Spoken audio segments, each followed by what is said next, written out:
Good morning, Merry Christmas, Ben here, and before the episode starts, I wanted to make a quick announcement. So recently, I have been shipping out and getting ready to ship the Road to Radcon books out to backers, but I had extra copies, so I decided to offer them to backers that did not pledge enough to earn them in the first place, for sale, and also then to patrons, and then also just to anyone. Anyone on Twitter offered them, and they were very popular, very well received, and I was afraid I was going to run out. I wasn't going to have enough to meet demand, and guess what? I did. I sold out, but I hated the thought of telling someone, "Oh no, you can't have one." No, we got rid of them all. So I'm printing more. I'm printing more copies. I'm gonna print a second run, a limited second run of Road to Radcon books. Picture on screen if you haven't seen what they look like. Art by Michi Fostered, as you can see, a masterpiece. The cover art, mwah, delicious. This collector's item. I am gonna make a few more copies, maybe 20 more, 50 more. I don't know, however many I need to. So if you would like to get your hands on one, they are more available now. They're up for anyone to grab, but if you back the Kickstarter, the Radcon 4 Kickstarter, or you are a patron, you get $5 off. The price is $20 plus shipping, but if you are a patron or a Kickstarter backer, but if you patron the PCP, you can get it for $15. So think about it for a minute. Do the math in your head. You pledge to the Kickstarter, you pledge to Patreon for $5. You get $5 off the book. You get that's Patreon is basically for free. You get access to the bonus episodes. You get all the patron benefits, and it pays for itself. Because you were going to buy the book anyway. Because look at it, of course you're going to buy it anyway. You need it. You can't resist. So anyway, info on the screen, DM the PCP Twitter, DM me on Twitter, DM me on Discord, and just ask, hey, you got any books left? And I'll say yes, and then I'll say, here's how you buy one, and you go, okay, send you the money, and that's how it's gonna go. I will see you in the DMs, sliding into my DMs. Okay, on with the show. Gib, you said you need to be out by 6? 6, yes. Okay, so unfortunately, we're gonna have to keep this one under 2 hours and 40 minutes. I know. So sad. Just start the voicemails immediately, I guess. The people will riot. The people will riot. Oh no, I'm looking at the voicemails.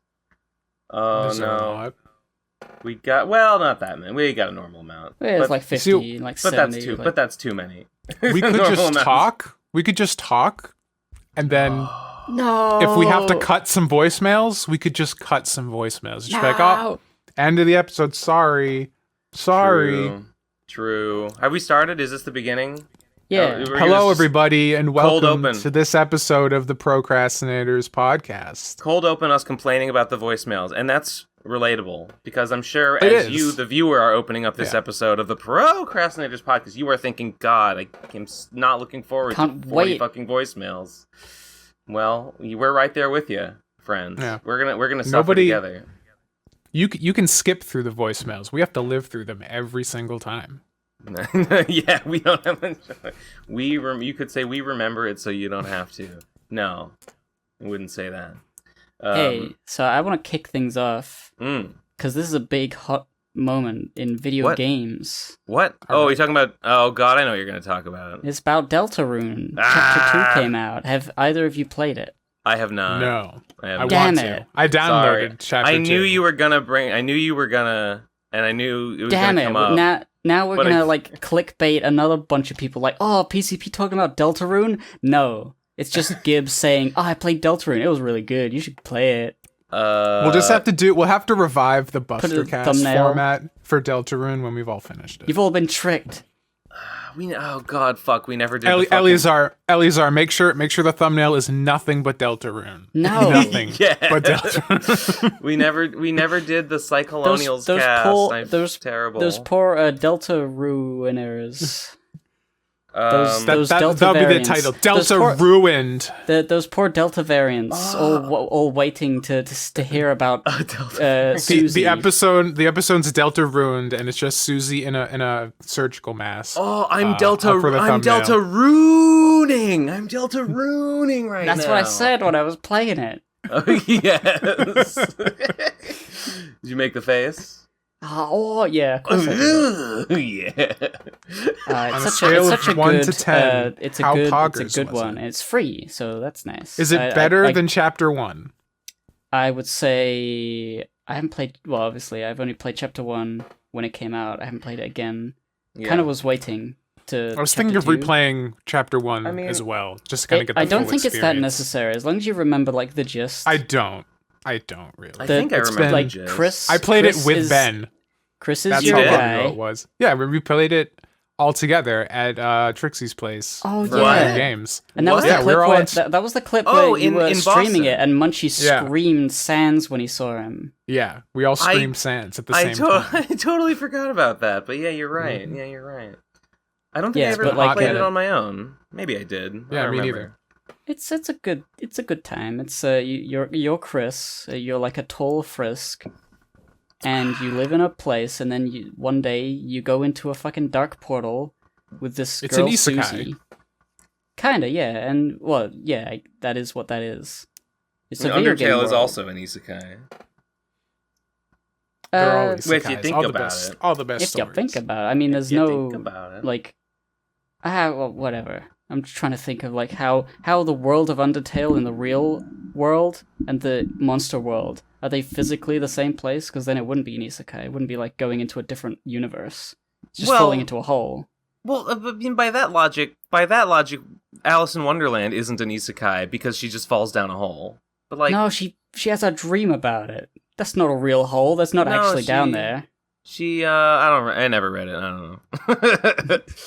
She It's wakes true. up at It's the like end. you're in the same place. You're not going to another world. It's like going to another society. It's like What it's is like the difference between because that'd be going like saying through- if you went to Japan, that was an isekai. It's like just because you're in a different why culture not? doesn't mean you're in another world. Why not? Why couldn't Going a from A story to B, about going it's to a gotta be Ben's an isekai adventure in Japan. I can't wait for that vlog It's like, series to hey drop. hey guys, I'm gonna go isekai down to the supermarket and buy some diet soda. You want anything while I'm gone? Part of the role playing as being in an isekai is getting to the store and being like, "Oh, where am I? Oh, it's so amazing and so different." And people just like, "What? Huh?" If you go, I think it's a bizarre to draw the line. That's like, okay, if you go through like a portal to another world, then it's an isekai. But if you just go down a hole and the world because is like it's underground, another that's not world, a isekai. literal other It's- planet, another plane of existence. That's Yeah, the point. I guess another metaphorically. geometric plane, and it is lower on the z-axis. It's a new plane. Sure. It's because it's just lower underground. I get it. Like metaphorically, like story wise, it feels like, oh, it's a different world. But you wouldn't say the Yeah. same thing about like climbing down a hole in like a medieval RPG and there's dwarves down there. That's not an isekai. If you climbed a mountain, the Mines of Moria and you isn't found- an isekai. why not? Give me one fucking good reason. why LOTR, it the isn't. first isekai confirmed. Because if you got a bunch of Minecraft TNT and you blew it open, the boundary If would you- be like it'll be open to the elements. If you go somewhere and you find a place that is like a totally different place that's different from the normal world that you live in, and then you go back at the end. I guess you don't even have to go back at the end. That's the premise of an isekai is you go to a new world. But the way how you define world is like an island. You could go to the island. Fucking guess I don't know. Robinson Crusoe is an isekai. go to Baskin Robbins, get lost Yeah. and be like, oh, I don't know where I am. This is a new world. I gotta what's the live one- here now. What's the one of like the sailor that goes to the land where like the tiny Sailor little Moon. people and the he's the land of little people and the land of giants. He's a giant in the land of tiny little people. I know. Oh God, what? Gulliver's What am I Island talking? Travels. Yeah, Gulliver's Island is an isekai. Why not? Well, yeah. Gulliver's I Travels, don't know. yes. I don't know what isekai means in Japanese, so really that would help. I would say I thought it I would literally meant say- another world. that on say like a 3x3 grid of like isekai like pure. You ever seen like the sandwich, like purism versus like Yes. oh, it's like structure purist versus like ingredient purist. I would say on like an isekai grid like that, I'm like radically like an isekai is in any can be anywhere. It doesn't have to be a literal different like world. And also, I would say I'm like the most like radical anarchist on the isekai grid. World only has to be respectable relative to the protagonist's perspective of life. Yeah, it doesn't have to be a literal. The pure anarchist position is like going to the bathroom is an isekai. Another world really is subjective at the end of the day. It totally is. It totally is. Living from moment to moment, like when a cell of yours dies, you're a different person. The world is different every second, every time a quark moves. The Catcher in the Rye is an isekai because he's gone to like New York or whatever, and he's never been becoming there a before. billionaire is isekai, or living in a totally different world. Isekai to Jeff Bezos. You don't even have to go anywhere. And now I don't know what to do with my. You don't even have to literally travel, right? now I'm thinking like that. Class normal, is an isekai. Normal speech is like, oh, instead of going on a holiday or a vacation, I'm going on an isekai to like Italy or something. Yeah. 50 Shades of Grey is an isekai, not because she goes anywhere, but because she enters a new world of dating a weirdo. And that's kind of like going to a new video game world or something. Yes, true. Anyway, Deltarune. Yeah, sure. Deltarune Chapter 1, you isekai into this place, and there's a little goat guy with a hat. And you have an adventure, and that's Deltarune Chapter 1. Then you leave, and it's like, whoa, was that real? Are we ever gonna come back? And then Chapter 2. Ooh, there is like a cliffhanger ending, isn't there? I just remembered that. Yeah, Deltarune Chapter 1 is ambiguous about whether it was just a dream or whatever. Yeah, Chapter 2 answers a few questions about how real it is, but I don't think they're like concrete answers. They're just sort of like, it's sort of like this. It's sort of like, I don't want to spoil too much. It's funny that like, but yeah, you live in a world of like goat people and monsters, and like skeletons are like your neighbors in the real world. But then in the dream world, you go to a place with other different monsters. Different monsters that are made of weird things that are slightly stranger. Yes. These monsters go to school. These monsters they're the darkners and the lightners. Right. I forgot about that. Do they still have the banger fucking battle theme? Because that was the best part. Oh, of course. The Root Buster. It's so good. The combat scooter. There's. What's different? What's different about like the combat? Or is it? I mean, it's the same thing as Deltarune Chapter 1. You've got the attacks and the acts, the sparing of the monsters by doing the right things. Is it better than Undertale yet? Oh, of course. Really? Combat wise, it's better than Undertale. Like there's more, like as a there's package. More strategy to winning a battle than just knowing which like thing to spare them with. I like the combat a lot more in Deltarune. I was reflecting on can we just reflect on the fact that the PCP literally started with like the first episode is just is us saying like, yeah, Undertale just came out and it's the best game ever. And the last episode of the PCP is going to be talking about how Deltarune is just Undertale but better. Deltarune's the new best game. Yeah, that was It's time to end. Exactly. Childhood is loving Undertale. Adulthood is realizing that Deltarune is the true best game ever. And combat-wise, there's more strategy to it, and it's like tighter, like movement-wise. The whole, if you remember, in Undertale, you just have to dodge things as the little heart in the box, and that's neat. But in this one, you have like TP, which is like I forget what it stands for, but it's like action points where you can use that to heal and stuff like that.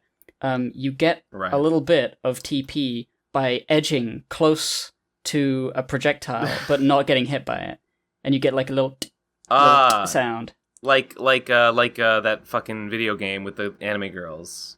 Yeah, whatever. Toho, right? Toho games are like that. You move really close to the bullets, and that is like fills up your. And you get extra. Or gets extra points or something. Yeah. I don't know Toho, but that is what you describe, and that like makes moving and dodging a risk reward thing rather than just get out of the way. Just don't get hit. Is cool. Yeah. And then there's newer spells and different things and more fun little gimmicks that they use in battles. And there's a lot of really funny moments, and I laughed out loud multiple times.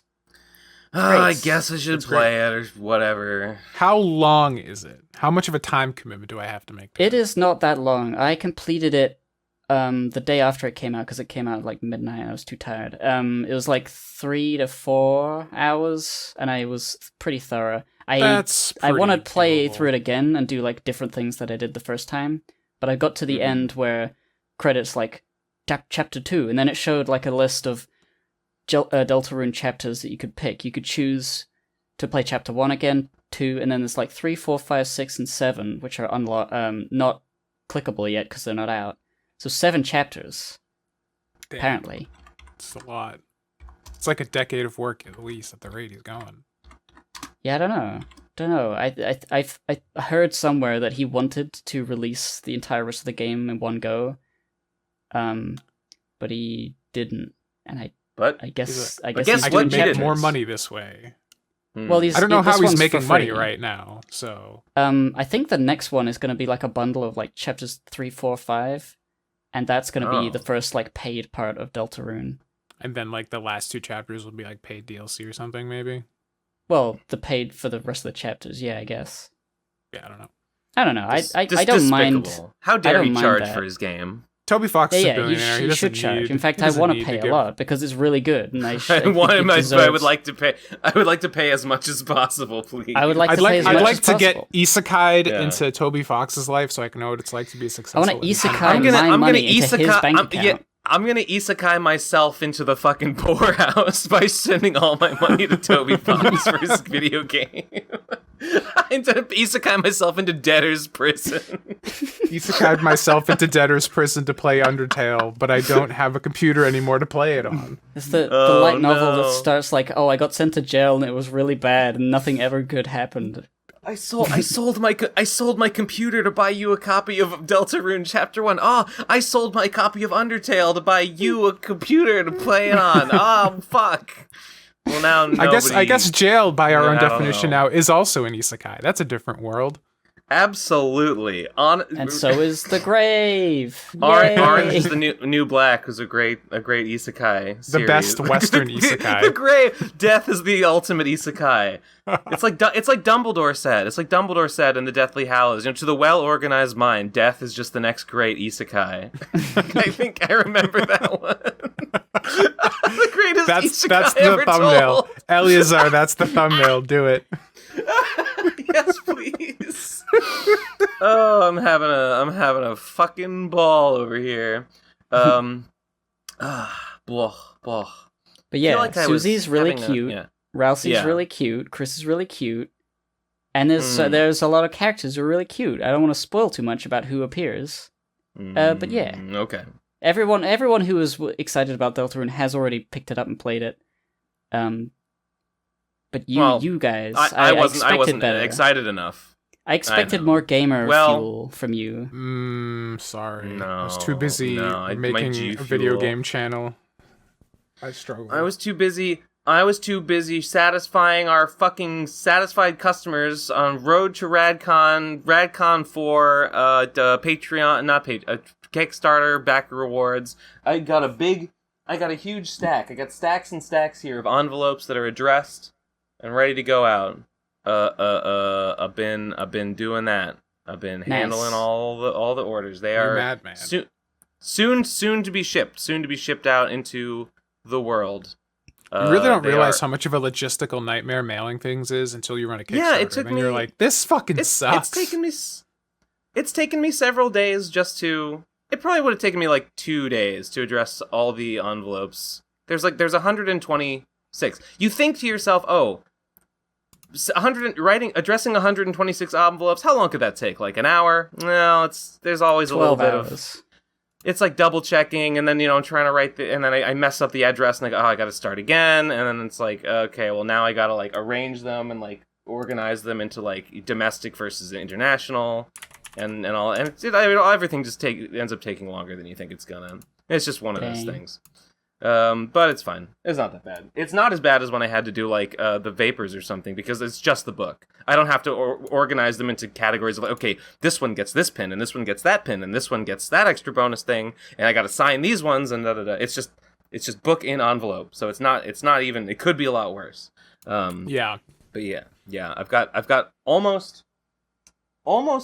I think I've got like 10 copies left, and I want to mention that I will be. If I think I offered them to the backers the opportunity to buy the extra copies, and I think most of those people have messaged me. I've stopped getting new requests, and I think there's about 10 left. Maybe by the time this episode comes out, I will have already like tweeted about like, hey, anyone that wants the final copies, message me and let me know, and they can have them. They can buy them, and maybe they'll be gone by now. But I guess we'll see. I'll be announcing that. Yeah, I might run out. Might actually run out. We're close. I'm pretty close, but we'll see. Yeah. You can taste that sweet RadCon payday just around the bend. Just around the bend. Well, after this, I don't think I've mentioned it, but the Dojin is being made. Have I mentioned this on the show? I can't remember, but we must have talked about it sometime. I'll say it. I'll summarize again. The PCP dating sim people, or 3 of them. It was Neverpaint, Chip Wiseman, and Ouroborista. I think that was the 3. The 3 of them, who were from the PCP dating sim, they wrote the script for the Dojin. We promised the manga Dojin, and the artist Edward D. Al, who is at Wolfheart, H-A-R-T, on Twitter. We got him to do it, and he has started drawing the pages. It's going to be a 24-page. It's going to be a 24-page, a digital release, the manga Dojin, and that was going to be done in maybe a month or so. And I'm hoping, and when that is done, when the Road to Radcon is done, and the Dojin is done, and after that, all that will be left will be the Radcon, or the Garlinghouse music video, and the OVA, and that will be it. That will be all of our entire thing. Yes. The nightmare will finally be out of this fucking horrible Radcon 4 isekai that we find ourselves trapped in. Radcon 4 really was an isekai. It kind of was, yeah. It was a hero's journey. We all went to Radcon 4, and then the lowest point was the next 2 years. We returned finally. We tried to return to the regular world afterwards, but we couldn't. We found that we could never go home again. It's because of COVID. It's the monkey's paw of going to Radcon, but having to throw the entire world into chaos for the next 18 months. We're the reason people are dying. Well, fortunately, that is literally the plot of the OVA. Fortunately, the plot of the OVA turns on real world events, and we solve them. We solve them in that fucking video. Yes, we do. It's coming. And in Road to Radcon. I don't know if anyone even remembers this. I don't know if anyone is even keeping track of this, but there is like actually kind of a narrative that goes from Road to Radcon to the Brad Garlinghouse lecture and the Brad Garlinghouse diss track and the OVA and the Dojin. It is all kind of a linear There were thing. big plans in the beginning for a meta narrative. They were not followed through with any sort of... They were not fully... They were maybe not... I don't know if we had big plans to begin with. I think we had like vague plans, or at least big plans for the OVA. Those plans were never solidified into anything, but the initial concepts were very big. We managed to wrangle it into a continuous narrative. I don't know if I agree. I don't know if I agree that they weren't realized. They kind of are being realized, or they will be when it's done. No, yeah, but like I remember the discussion about like what Radcon 4 should be about is like we came up with the theme: anime girls on the beach. It's like and also vacation. A school, and also a school because of because of PCP university lectures that we do.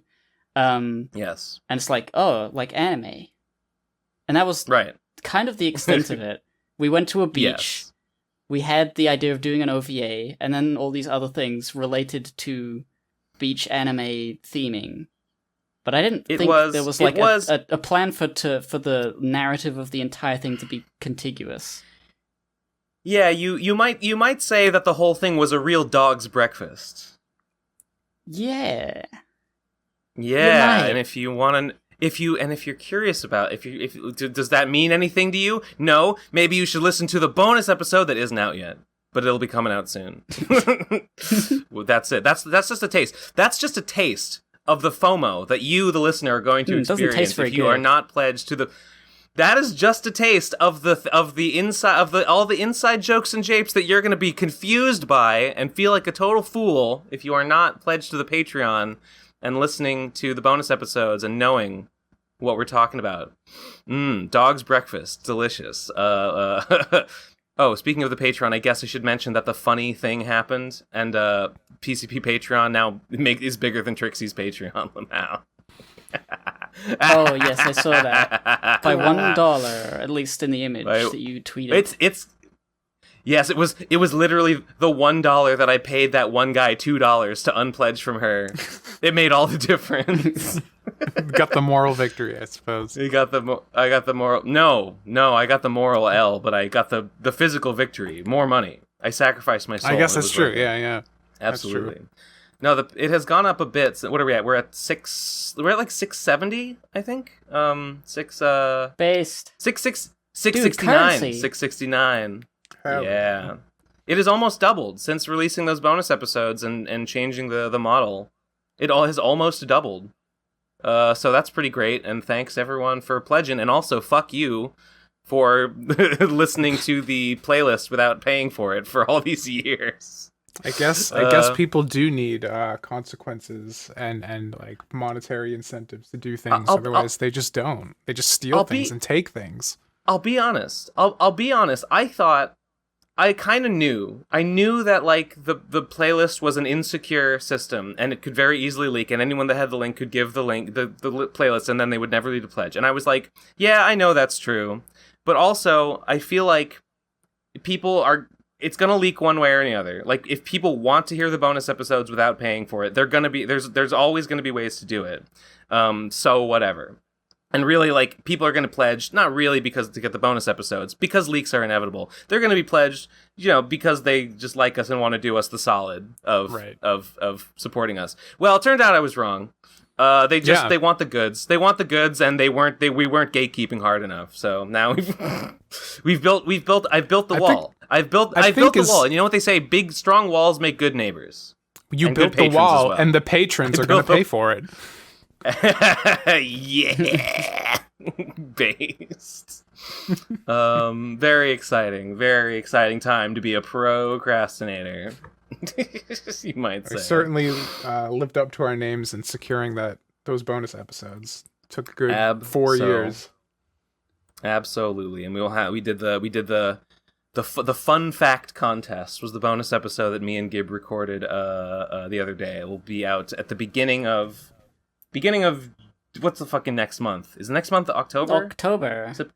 Yes, September, October, beginning of October. Right? Oh boy, it's Inktober again. Oh, you can't do that though, because that guy. Because the guy who did Inktober, he did something. He's bad for some reason that I can't remember. Yeah. He drowned someone with ink because he loves ink so much. Didn't he like steal something from somebody to make Inktober? He was revealed to be a squid person. I don't remember. I don't even remember what it is that is bad about that guy. He's got an Inktober NFT. Oh, something stupid. Probably. Oh God, can you imagine? I mean, he probably does. Why not? Why not? I did read about it, and he did seem like an asshole. He did seem like a big asshole, but I don't. I just forgot. Lamau. Oh, fucking my headphones are about to die. Oh no. Oh, so Tom, you mentioned briefly there, Deltarune with your you couldn't play it because of your new channel. Your collaborative something or other with Saberspark. Yes, everybody who liked I Am Games and was like, hey, it sure is sad that I Am Games is no longer functioning. And I felt that way too. So like earlier this year in like January, I was like, I'm going to revive I Am Games. I'm going to get back on the bandwagon. I made a couple videos and I'm like, I'm going to talk to Saber because I talk to him all the time. Just like run the content idea by him and see what he thinks about the direction I want to take the channel. And he was like, you know what? I was already going to make a gaming channel. Let's just make a channel together. Because you lost the person working with you on I Am Games. Let's make a new channel. And I was like, okay. We lost them. But we can't find them anywhere. Where are they? I don't know. It's a mystery. Where's the co-host? We just don't know. Where's the content? So we spent a bunch of time trying to do a Where's stuff. the Podcast yet, but it's not a podcast. Yeah. No, not yet. I think we're talking about possibly doing a podcast. I Am Games had podcast episodes that were just audio recordings, but okay. Yeah. So we have the new channel called Saberspark 64, and I made like low polygon models of me and Saberspark, like narrating the videos and stuff, and they're just like gaming videos. We have 4 up right now. There's new ones coming out every week. I have a bunch in the queue, so like they'll at least for the next couple weeks there'll be episodes coming out. You gotta play Deltarune and get on, like a makeup video about that. Like, hey, Deltarune. I gotta get the Deltarune clicks. Yeah. You get all those That's what we did on I Am Games. The funny thing is that like the channel's already double the size of I Am Games, and it doubled its size in less than 48 hours. It was pretty funny. Based. I saw that. I saw that. I'm just I didn't really earn any of this, but okay. No. Well, whatever. Who really earns anything at the end of the day? I'm curious, what is like the split between you and Saber? Like I don't know. Do you want to talk about like who does what for the channel? Because I mean, it was like you narrated, you wrote all 4, and you narrated 1, and he narrated the other 3, I think. Also, I was curious and interested to see that Eleazar edited one of them. I thought that was pretty funny. He edited the big long one. Yeah. And it was Eleazar, Dune-kun, Kaiju-kun, and someone else for the 4th one. Were the editors listed? Dune-kun did a bunch of them. I've just been bouncing videos off of them and getting pretty good results. I see that Eleazar is cheating on us. Yeah. I stole Eleazar. Yeah, it was a long process on that one because I had to go back and forth a few times. We signed a contract. He's broken this. The pact is broken. I secretly wrote in a clause that said that he can work for me in other projects. It doesn't break his contract. Yeah, you got to read that fine print. On both sides. True. But yeah, I mean, I do most of the writing on the channel.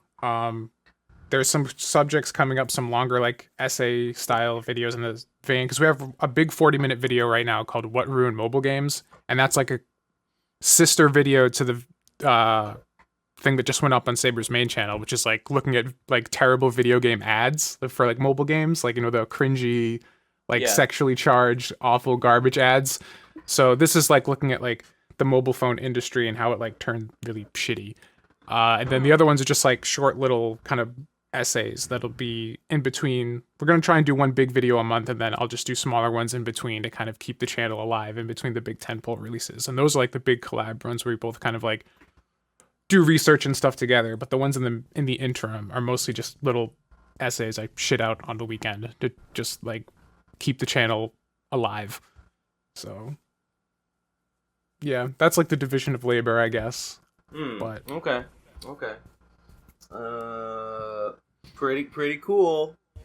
I'm a little nervous. I'm distracted because my headphones just beeped at me. They're about to run out of batteries, and I'm looking for my charger for them, and I am like, I can't find it. Ben, you had like all morning to charge your headphones. Got it. No, I found it. I'm good. Phew. Close one.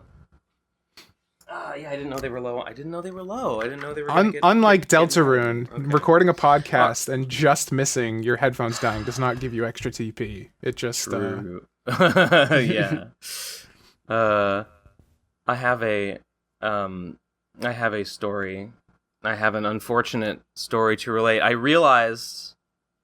found something unfortunate in my closet. I realized that when I moved out, not of my last apartment, into this fucking shithole that I live in now, but even before that, when I moved out of the first place into that temporary place, so almost 2 months ago, I realized that I didn't take the coffee grounds out of my coffee maker. And I found my coffee maker in my closet the other day. In the like thing where you put the coffee grounds, it was just mold. It was just growing mold for like 2 months. just in there. And I realized, oh, maybe that's why I have fruit flies in my room, because there's this rotting fucking mass in my closet. Oh no. Yeah, so I scorched that, cleaned that out with like scalding hot water, trying to fix it. Maybe I can salvage the machine. I mean, it still works, I hope, but it's gross. Ew. So that was a bummer. That's a great story, man. You're welcome. Well, what do you fucking have to say if you're so fucking clever and interesting? Well, I've been playing a video game with my brothers called Divinity Original Sin 2. Called Deltarune. That one? I thought you were going to say Deltarune. I have heard of Divinity Original Sin. I haven't played it because I suck. Divinity. I don't know. It's really what fun. It is. It's a turn-based. Well, the combat is turn-based, but it's sort of like a top-down looking at. It's like a spiritual successor to like Baldur's Gate and stuff. Yeah, it's like a Baldur's Gate game, a Dungeons and Dragons-esque role-playing adventure. Yeah, sure. And there's like lore and whatever. There's characters, and you can play like across the internet, and it's like a D&D campaign. You can go around the towns and talk to people, and have like conversations and quests, and other players can like double click on your profile image to listen in on your conversation to see what like options you have and see what you're clicking on. And they can listen to the other NPCs. They all have voiced dialogues, which is cool. And then you got all these fun like classic fantasy tropes and stuff. And then the combat is like a I can't think of what is similar to, but like you have action points that you can use to cast spells, do attacks, or move or use items, and you get a certain amount of. Do you get more action points if you get like close to the enemy when they're attacking you, and like you just kind of barely? It's not Deltarune, Ben. Fuck. It's a different game. Well, then what's the fucking point? Okay. No, there's like spells you can cast, like haste gives you an extra action point on the next turn. There's skills you can get. It's just a really fun, quite engrossing RPG. And we've been playing it like every day for quite a few hours each. Just roll like, I want to play more Divinity. It's a really long game, it seems, and like the leveling up isn't really quick, which is nice, and it's not easy either. So every battle is like, we gotta really think. We can't just fuck around. So when you get into the perfect position, like you're on the high ground, you got a 20% bonus. And I've been playing this fire lizard, and I got all this fire wizard magic, and I'm speccing really into pyrokinetic. Are you a lizard or a wizard? I'm a lizard, and I chose the wizard class. I didn't call myself King Did you do that Lizard, on purpose? I don't actually think Bummer. I realized. I just like the look of the lizard because it's cool. And then I wanted to cast fireballs, so wizard was perfect. Those are two perfectly reasonable feelings to have. Yeah, it's true. But like the status effects are really cool. So like if you certain attacks with fire light the ground on fire, which then will set enemies on fire if they stand on it, or if you throw. If you get like there's oil barrels, if you break an oil barrel, oil spills on the floor and it slows them down, but you can set it on fire and burn everything in there. There's like, you can cast rain to put out fires, but then that creates smoke, which obscures the vision of people behind it for a turn. And then there's ice and poison. And you could be a skeleton. Are you this guy? And yeah, I'm that character. Is that the guy, more or less? Yeah. Yeah, more or less. Okay. That looks pretty sick. You can be a skeleton? You can be a skeleton of any of the races, and the only thing that's different with a skeleton is that you have to hide your face, otherwise people will think you're gross, because they can see your fucking no-face skull. So you have to wear a hat or a helmet. Yeah. And in this world, it's okay to be a skeleton. You just have to wear a hat. Yeah, and everyone's like, all right, okay. It's like, I can't. I'm just a normal person. I'm not prejudiced against your lack of face. I just don't want to see it in public. Yeah. But what you do behind closed doors, what your face looks like, is your own business. But out in public, we have standard. You can't let kids fucking see that. Yeah. So think of the children. skeletons can't get drunk because liquid just goes through their ribcage and into their boots. So they can't get the drunk. But you can normally get buff, depend. Yeah, you have like food and crafting, and like you can pick up scraps of like things, parchment, apples, whatever. You can make foods, you can make crafted items, you can make spell scrolls. It's really robust. There's a lot of items and a lot of like managing inventories and selling things and getting new weapons with special, things on them, attributes. Oh, and the cool thing with skeletons is that poison heals them. So if you throw you've got a poison magic, you can throw it at a bunch of enemies, and it'll heal any skeletons in the area. So if you're not fighting skeletons and you have a skeleton ally, big poison bomb is really good. Interesting. You gotta so make. It's very fun. It's very strategic. All skeleton party. Yeah. I like that. Oh, that sounds pretty cool. It's really fun. You doing like couch co-op? It's through Steam. We all had to buy the game to play together. Yeah. There is couch co-op, but you can only play with 2 people at once, which split screen. Yeah. It sort of works, but there's 3 of us, so it wouldn't work for us. Yeah, I gotcha. Are you playing that on Twitch? You streaming that? No, I'm not. I'm streaming that. That's my own personal video game time. What's the point? That's wasted content. No. What's the point of playing a video game if you're not making content? The point of playing a video game is to enjoy the process of doing such a thing. Wait. Video games aren't fun. That's just content. What are you talking about? This is. Why are you making one then? You're what's wrong. Because I need to make content. Oh my god! Society. No, video games are. I can't believe people have forgotten that there's such a thing as enjoying life. They are content that breeds more content when you film yourself playing it. It's just the cycle never ends. You're breaking the cycle, and I won't fucking stand for it. You must perpetuate the content loop. I don't know, sounds pretty cool. Sounds like a good time. Sounds like a cool video game. Yeah. Wah! How long you been playing that? About a week and a bit. Most days. It's really enticing. It's just like I just want to wake up and play Divinity the whole day. Really That's good. how I was with Neo. When I fell into Neo, the entire month of June just went away, and I just woke up, played Neo, went to bed, dreamed about Neo, woke up, played more Neo. It was awful. It's one of those games for sure. I have fallen off of Noida a bit. I haven't really been playing Noida. The last time I played Noida, I was trying to do a pacifist run, and it was proving very...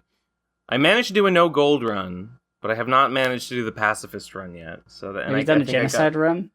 No, every normal run is a genocide run of Noida.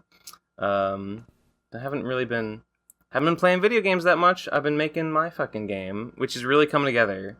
I don't know exactly when it'll be done, but it's mostly, I would say it's mostly done now, and it's looking, I'm really excited about it. I think it looks really good. How many bugs you got? How many bugs? God, I don't. I mean, uncountable amounts. I would say uncountable amount. The entire game is just bugs all the way down. It's just bugs stacked on top of other bugs. Yeah, certain bugs keep the structural. It's like a load bearing bug. Some of them. Well, it's like okay. I was making the game and there was bugs occurred, and I was like, okay, I could fix these bugs, or I could add more bigger bugs that will be the predators. Could introduce bigger bugs that will hunt and eat the smaller bugs and get rid of them.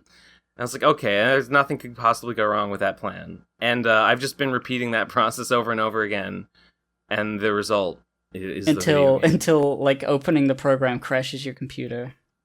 the biggest bug in the game right now is that currently Phantom Horn has a wait command, and I need to change it to a dab command that does the exact same thing, but he dabs. That's the biggest problem with the game right now. Yeah. Fuck. Oh, I have some news. I have a funny story. I got contacted. CC asked me if I wanted to voice a character in the Tales Gets Trolled audiobook. And he put me in contact with the guy who does that. And I am going to be the voice of the Dark Lord. Satan, basically. Who has one just line. Like in real life. Satan has one line in Tales Gets Trolled. It's in the flashback when they all do the ritual to become neutrals. After the ritual is completed, Satan says, like, well done, now I will give you the power, blah, blah, blah, blah. And that's gonna be me. Cool. It's gonna be pretty sick, I think. Yeah, I'm gonna record that line later tonight, I think. They just need to clip this, and they don't even need to pay you. Just clip this episode. You already did it. You did the work. I'm doing it for charity. No, I'm doing it for charity. I'm so hungry. You're doing it for charity, but not for content? No, it is content. Tales Gets Trolled is content. It's true. That's content. That's voice clip. That's my freaking 30-second voice clip. That's content. That's fucking. So it was Munchie's birthday this week. We had a birthday party for him yesterday. Is he like 14? He said something like that. Yeah, something like that. 14 going on 13. Mm-hmm. We got I bought a cake. Actually, I bought 2 cakes. Actually, I bought so much of this fucking cake. There was this weird looking Russian cake in this Russian supermarket that I live near. And the cake was called Smetanik. And it's like a layer cake. It's like a wheat based layer cake. And I was like, give me a fucking huge amount of it. Because I thought there was going to be like 10 people. And I thought everyone's going to want a piece. So give me like a huge fucking bunch. I spent $40 on this fucking cake. It was $10 a pound. Whoa. It turned out to be good. It was good, but it wasn't that good. And like less than half of it got eaten. And I'm like, But it looked really good. It had chocolate shavings around the edge, and it was the frosting on top. It had a what's the word?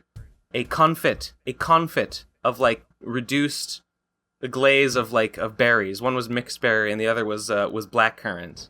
And it looked delightful, and it was pretty good. It was a pretty good cake, but I shouldn't have spent $40 on it. But you know what? I did. And that's my story. And I'm glad you enjoyed it. No need for applause. I applauded in my mind. True. Well, speaking of turning things into content, I've been on 2 Drawcasts recently. One of them was a Big Booty Mummy Milker aligned Drawcast, Chip Wiseman and Kaylee. I think that their name is Kaylee. I forgot. Chip is one of the writers of the Procrastinators. Of the Procrastinators, the dating sim, and also now the Radcon 4 Dojin coming soon. Yeah, and that was fun. We drew like monster girls, and then there was another Drawcast that was recorded a lot earlier. I think I've mentioned it already before on the podcast, but it's the animation Drawcast with Oblivion Fall and Maid Hours and fucking Teleperte. That guy who draws those ladies. And Cetal, right? And Cetal, yes. Yeah. The host. Yes. I saw Teleperte is in there. Cetal made a post in there that was like, anyone want to do a like drawing telephone game? And I think I responded and I said, yeah, I could do that. It's crazy. That'd be Teleperte is so big. Teleperte is huge. He's huge. It's the tallest man I've ever seen. He's giant. Oh, speaking of big artists on Twitter, did you see Cheesy's comic that got everybody angry? I did. I did see I that. did, yeah. Cheesy Man Freitas. Deliberately designed to be annoying, apparently. Right. And it worked. It's funny how like a lot of the replies are just like, "Oh, you're pivoting because you got backlash," and it's like just scroll through Cheesy's account and there's just dozens of examples of like taking the same like this. Call me a contrarian or whatever. I just agree with the comic. I just think it's unironically correct. Not that it's okay. There's definitely an argument to be made.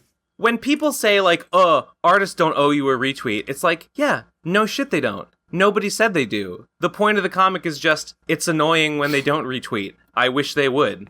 What's Right. fucking wrong with that? What's fucking objectionable about that? I agree with the initial comic in that And then the people be like, no, I don't even want anyone to retweet me. I don't even care. And then for big accounts, like big accounts to be like, this just means that you only care about likes and engagement. Like, yeah, no shit. That's why I'm posting on fucking Twitter. You fucking moron. You fucking losers. What's wrong with I agree with the comic insofar as sometimes a bigger creator than others, I enjoy being able to say no, I don't care. Haha, I will not follow you. I like your content, but not that much, idiot. I won't even like it. I will just say I like it. I mean, it's strange because like on the one hand you have the argument that like, oh, you don't want to like tell people, you don't want to make anyone feel obligated to do something, and I think that's where the kind of like blowback comes from. But like, there's been a discussion in the art community forever about like not reblogging enough, not retweeting enough. Like this is a point that has been argued from the like sincerely for years. So it seems very strange. Like the reaction almost felt like Elon Musk adjacent, where like, oh, these big personalities, I have to simp in their defense. Yes, it's like all these little artists with nothing to gain, no skin in it at all, just throwing it all out there in the defense of people bigger than them who don't give a fuck about them, who have everything while the other people have nothing. But they're like, no, don't attack them. They're my heroes or whatever. I don't care that like they fucking own my ass. The follow-up, like, just don't. The follow-up insult comic them. was a slam dunk. I love the follow. Yeah, it was. What does it? He say? Just who are you? Yeah, the guy, who are like, you? You don't need to reblog me. It's okay, just enough that you appreciate my art. Who are you? Who? What? Yeah, that was great. Did you see? It really is a weird thing because it's like I saw a few people saying, "Yeah, well, I should link the tweet. Big artists," and I was like, the original was not saying you are not people. Right. No. Why would you take it that way? I think so big artists are people too. Don't what are you talking about? It's because if you take the get idea, a grip. you're viewing the comic in the initial tweet. You're viewing the comic as like you're taking the concept and pushing it to its extreme of like you have to retweet, and if you're telling someone they have to do something, you're stealing their freedom, in which case you're not treating them like a person with free will. I think if you can extrapolate it that far, you can make that point, but like you're extrapolating very far away. Great fucking literally like coming up with a guy and getting mad at them. You know that thing. Like I get why Twitter. people would react like that, but I also think it's weird to like then make a stand like against it, saying actually I am being attacked right now, and I, big artist, am not a Cringe like, look for a big artist to be like, actually, I'm not obligated to do anything for you people. And cringe for a little guy to be like, no, they're not obligated to do anything for me. I don't need anything. It's so bad from either perspective. I think they're sort of stupid. Assuming that if they don't do what Cheese's comic is implying they should do, that they are, ready to get cancelled. Like, this is going to ruin your career unless you start retweeting smaller artists. It's like, it's not a threat. You're stupid. Right. Literally. It's just like, could you please? It's just like realizing you're in a very, I guess maybe powerful is not the right word, but like, yeah, you're in a powerful position of like your one retweet could make someone's career if it resonates with your audience. If you're big enough. I mean, I read this comic and I am bigger than some people. I'm not the biggest, but whatever. To some people, I'm big. I read this, and I'm like, yeah, sometimes I am that big guy. Sometimes I'm just like, nah, I don't want to retweet. Lol. True. Yeah, it's true. Sometimes. And I feel bad every time that happens. And it's because there's always a little bit of a struggle. Usually I don't feel too bad. Because I've always been like consistent with like, my Twitter is, when I see something I really like, I like it, and then it feels sensible to also retweet it so other people can see it as well. If I like an artist, I will often like their tweet, and I don't retweet every piece of theirs that I like, but sometimes if I really like an artist or I really like a particular piece, I might retweet like one that I think is like particularly good. It's like, okay, I particularly like this one. I'll give this one a retweet because I think it's cool. Yeah. I don't go out of my way to do it, and maybe I should do it more. But I don't like. I mean, it's a nice thing to do. It's a nice thing flood. to do. Yeah. It's a nice thing to do. It's not a bad thing to do. It's and not I mean, even really a bad thing to not do. It's just sort of nice if you do it. And I mean, this is Cheesy saying this, and Cheesy's feed is a retweet flood. Cheesy, I mean, he really does put his money where his mouth is. He really is retweeting people all the time. So, there's no hypocrisy here. What was it? Hey, you guys there? Yeah. Huh? Yeah. Okay, we got really quiet for a second, and I was like, "Oh, did I say something? Oh, am I gonna?" No, you said something cringe and cancel worthy. I knew it. You're gonna Yeah, have to go to Twitter and say Ben Saint Stinky. Fuck. No. Did you see? I got a last point about this. Did you see the loss edit? I did. I forget who did that one. Oh, that one's genius. That one's so fucking good. Wait, can I find it in the quote tweets? No, there's so many fucking quote tweets. I can't even find the one I'm looking for. What the one where whatever, it's a loss edit, and it works really well. Go on Twitter and look at the retweets and find it yourself. I'm not finding it. Yeah, what my biggest criticism of this is that Cheesy, cowardly to back down and say I did it just to make people mad. No, you're just unironically right. There's no bait. It's true. That follow-up tweet was like almost immediately I guess it's after not it was either or. posted. I guess it can be both. I guess it can both be true, and he just did it to make people mad. They're not mutually exclusive. Like you can say, I'm going to say something I believe in that is going to piss people off, not because I want it to be out there to show my opinion, but to piss people off. Yeah. Says the N-word. Oh no! Oh dear! Clipped. True. Oof. Hell yeah. Okay. What else? What else we got on the plate today? Did I already complain that nobody ate my $40 worth of cake? Yes, I did. It was a Solaru. I just forgot their Twitter name. Solaru was the other person on the Big Booby Mommy Milkers Drawcast that I did with Chip and Kaylee. You know who did eat some of that cake was an animator on Twitter that I know called Ekinzone.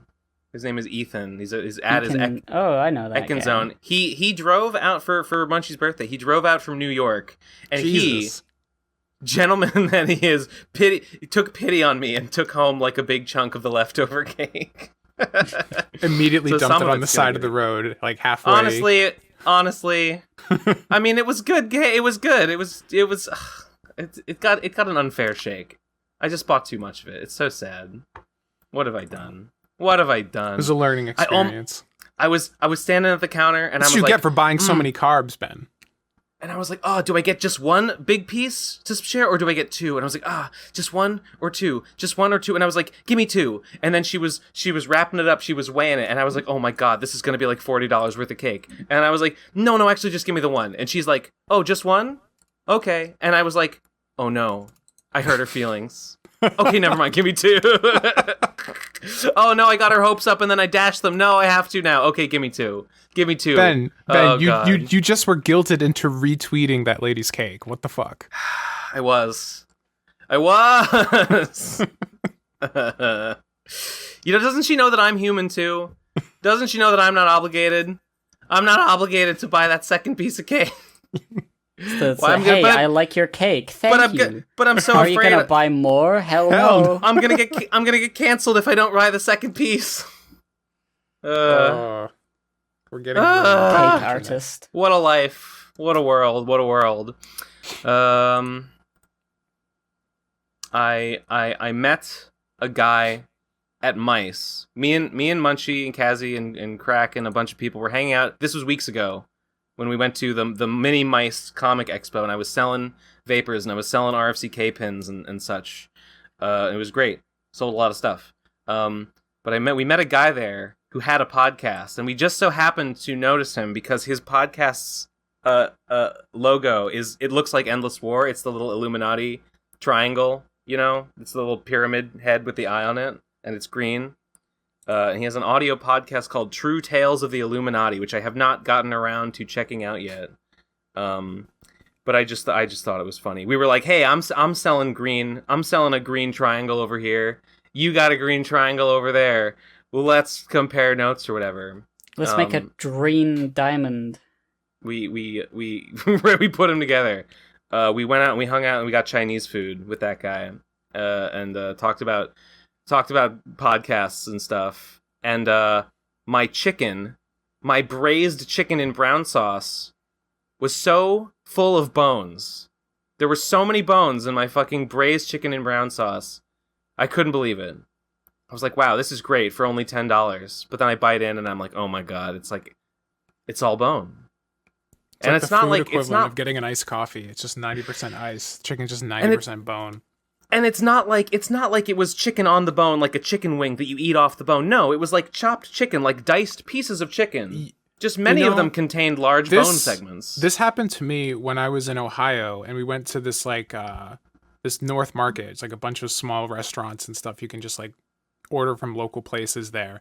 And I went to this like place that was serving African food, and they had like lamb. It was like a bowl. You could get like chopped lamb with like seasoned rice and like some vegetables and stuff.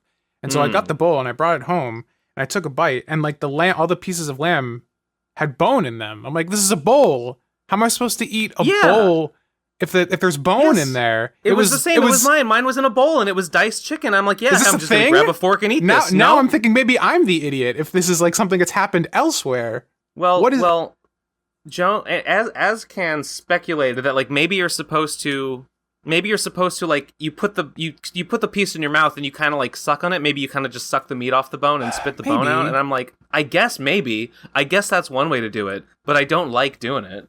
Yeah, I just want to eat the meat. Just seems like an extra unnecessary step that also like inadvertently makes their product seem like it's more substantial than it actually is. I mean, I guess it would be more work to remove it from the bone. I mean, sure. That's why I paid you money for it, to do the hard part, so I can enjoy the easy part. Maybe I could have been like, hey, this braised chicken in brown sauce, like, it's pretty good, and it's pretty cheap. It's only like $10.99. Can I pay you like $3 extra to just give me no bones? Oh, that was the DLC for the meal. Shit. The DLC, yeah. Alas. Yeah, the booster pack or whatever, I don't know.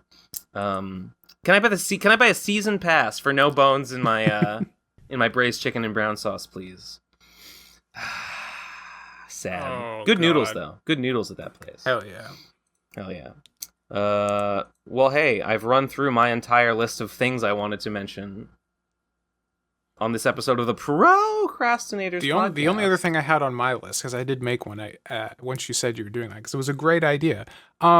It's almost the end of September, and we still can't buy a fucking graphics card. It's been a year. It's been a year since new graphics cards and new consoles came out, and they're still unavailable. And I know why. It's because of the chip shortage, and it's not going to get fixed for another like year at least, almost probably closer to 2 years. But I'm just double nonplussed about it. I just want to buy a new fucking graphics card, and I can't do it. And it's really annoying.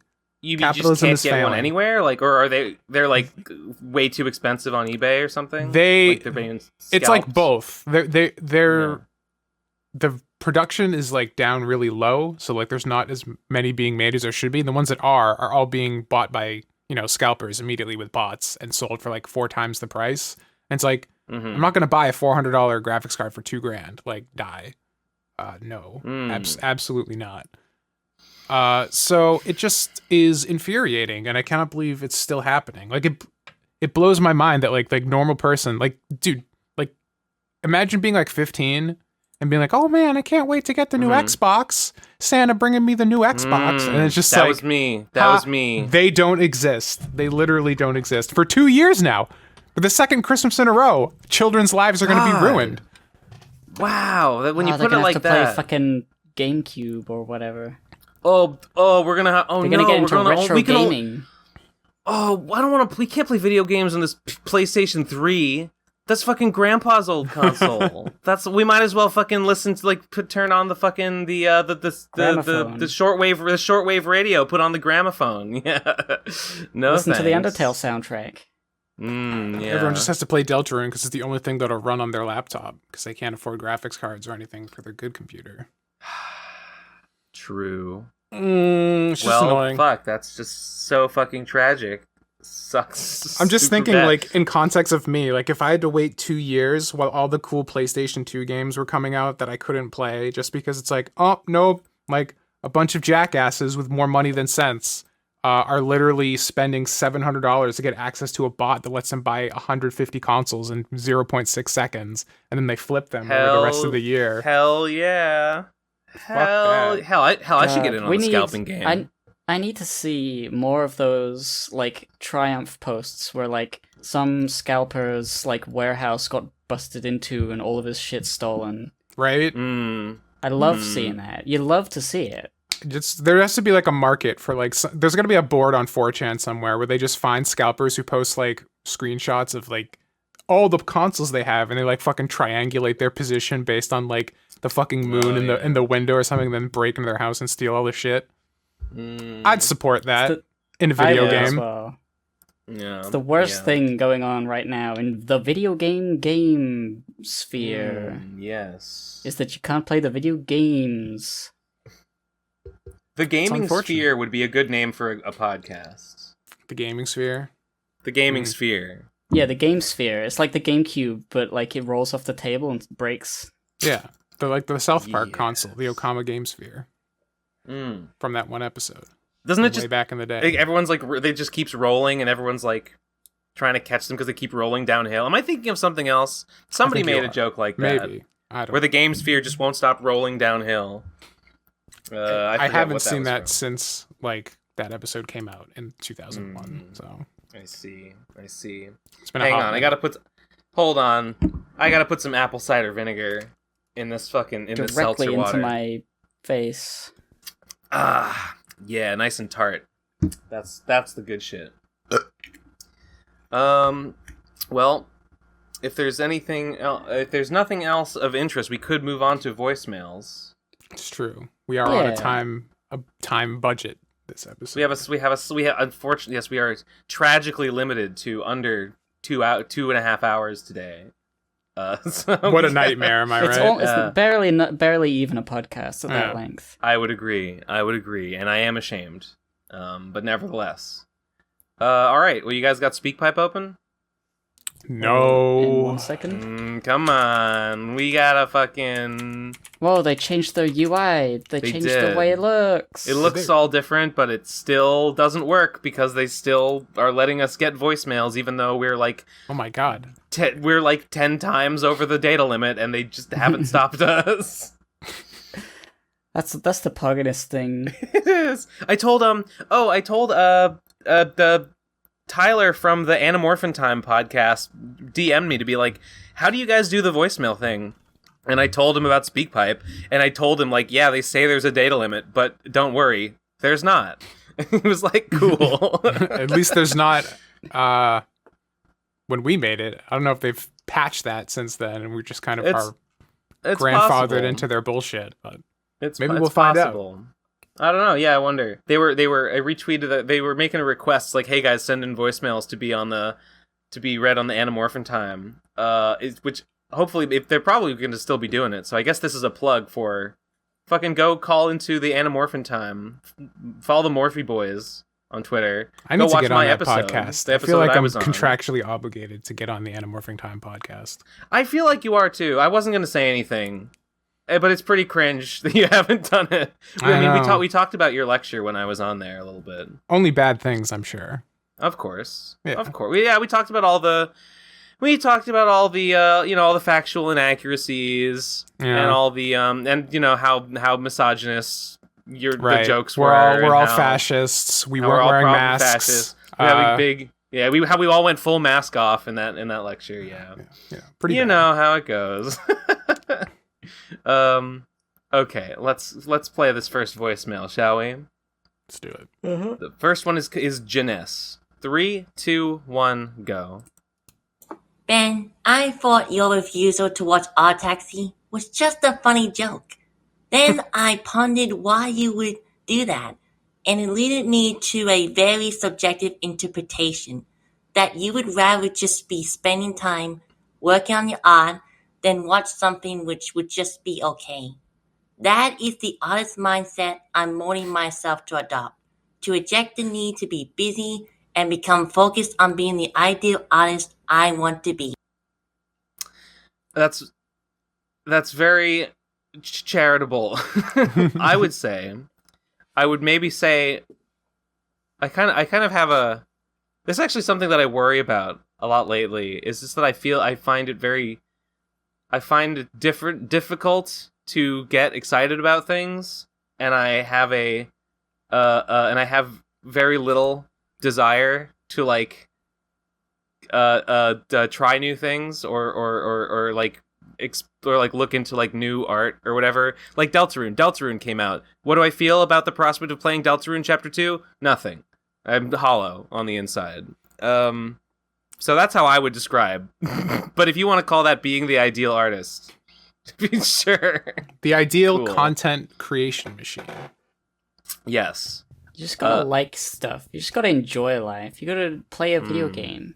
Once you get too fucking terrible. Once you get too lefty, you just realize how broken everything is. Socialism is next to nihilism. It's just like all these things need to be fixed, and then you're just like, but they never will be. And then you're wrong. You go hollow. It's not. That's the doomer. That's the doomer mind. That's just the doomer mindset. Socialism gives me hope. Socialism gives me hope that things can be better eventually. Not that they will soon, but that they could one day. That there is a better idea out there, and that's sort of that's being nice. Actively ignored.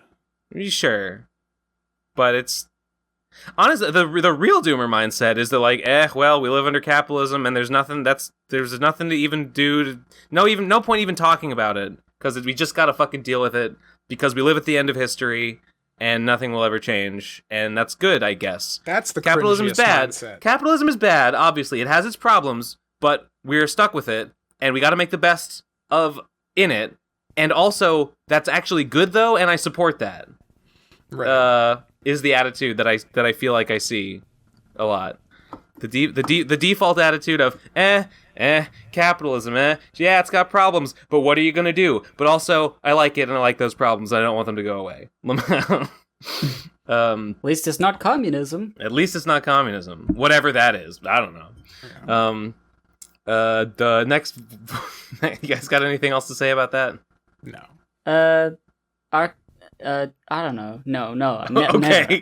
Yeah. Next one is called Doug Walker screaming "I am Jesus" for 90 seconds. 3, 2, 1, go. I am Jesus! I am Jesus! I am Jesus!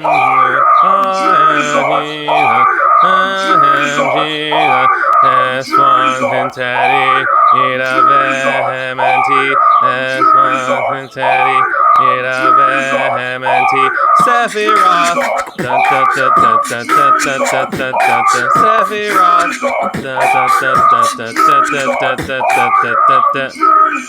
Okay, that's enough. I think I've had enough. That's Good voicemail, guys. Good voicemail. Next one is called Annoying Fly or Ben Saint's Ass Cheeks. You decide. 3, 2, 1, go. Nobody knows. It's a mystery. Well, Ben, you would know. Well, does that happen when you stand up? Both of those things are in my room, so it could have been. I would have to go back. I would have to go back and hear it in context. There's just no way to tell. Also, I'm hoping that having found the rotting fucking coffee grounds in my closet, I will have less of a fly problem going forward. I'm hoping that was the source of it. Unfortunately, your ass cheeks will be with you forever. Yes, and of course those attract flies as well. So there's really just no winning. The next voicemail is called Sad. 3, 2, 1, go. Listening to Cornelia Trixie contents like talking to a loved one who has lost her mind, like it came from a single coherent form, like I don't know, even she the form that I would consider like charming and quirky part of a personality now fucking get on my nerves. It's fucking self-involved fucking vapid asshole. I mean, I agree. It's my opinion. And like I don't know, I don't think people came to her channel just for the anime reviews. I think people actually liked her persona, even like her Yeah. music, like the game that has 67,000 views, and people really put up, people supported her fucking music Yeah. shit because they really like her, but she fucking threw it all away. It's sad. It makes me sad. Me too. Yeah, I mean, True. we got it from our perspective. This was like our friend who just like Yeah. eroded. Yeah. We're like, oh, okay. Yeah. Yeah, That's a bummer. You see her on. You see when I occasionally glance over at what she's putting out on one of the other channels, I'm like, yeah, I'm agree. Like I see, I'm like, this person is not acting like, I don't know, like what are they doing? Like I don't know, the way they act in like the what are those? The one where she interviews rappers. The what you doing? It's like it's the same. I guess like she's the same person in some ways. That's like, my what question to Trixie what are you when I watch doing? those videos. She's just. It just feels like there's nothing really going on. Yeah. In her head. I don't know. Yeah. I don't watch a lot of the stuff she's doing. Yeah. But she does seem like less of everything. I think she's just like not. Just like is she just like not into it? Is she just like not feeling it and she's just going through the motions? But it's just like I have no idea. It doesn't even we'll know why she's doing what she's doing. We'll never know, unfortunately. Yeah. I don't know, dude. I don't know. Next voicemail is called Based Water God. 3, 2, 1, go. If the definition of something being wet is having water molecules attached to it, then unless you separate a single water molecule by itself, then by definition, Step away from the microphone. all water is wet because it is surrounded by water molecules which is attached to it. Checkmate, deuces. Get it here! I own strangers on the internet! That's a really good bit. I like that bit. That's really good. That was a great bit. I love the bit. What a bit it was. I mean, it got me laughing, I guess. Yeah. Yep. The molecule water. Yep. I got it. Yeah, it's good. Next voicemail is called A Question from a Lowly Troglodyte. 3, 2, 1, go. So wait, did anyone actually break into Trixie's house, or is that like a cover-up for the breakup thing? No, that really happen. happened. There was like a pre-trial and stuff for the guy that did the. I don't know if it was a break-in. Like May opened the door and the guy just like kind of came. Like she opened the door and he came in, so it wasn't a break-in, but it was like, I guess you might call it an assault. I mean, it was basically an assault. Right? I don't really know too much about it, but I never really got the full details. A crime of some sort was committed. I honestly thought the story sounded so like bizarre that I thought it was made up. I really thought like they have to be making this up. This can't have happened. Very strange. But something happened because there was a pre-trial and stuff. So I'm convinced that it's. I mean, a real thing occurred. I don't know the details. It certainly seems to have traumatized May. Perhaps. What makes you say that? Well, maybe. I mean, this is from an outsider looking in, but I feel like she was a little more open to things like trans issues with Trixie and all that stuff.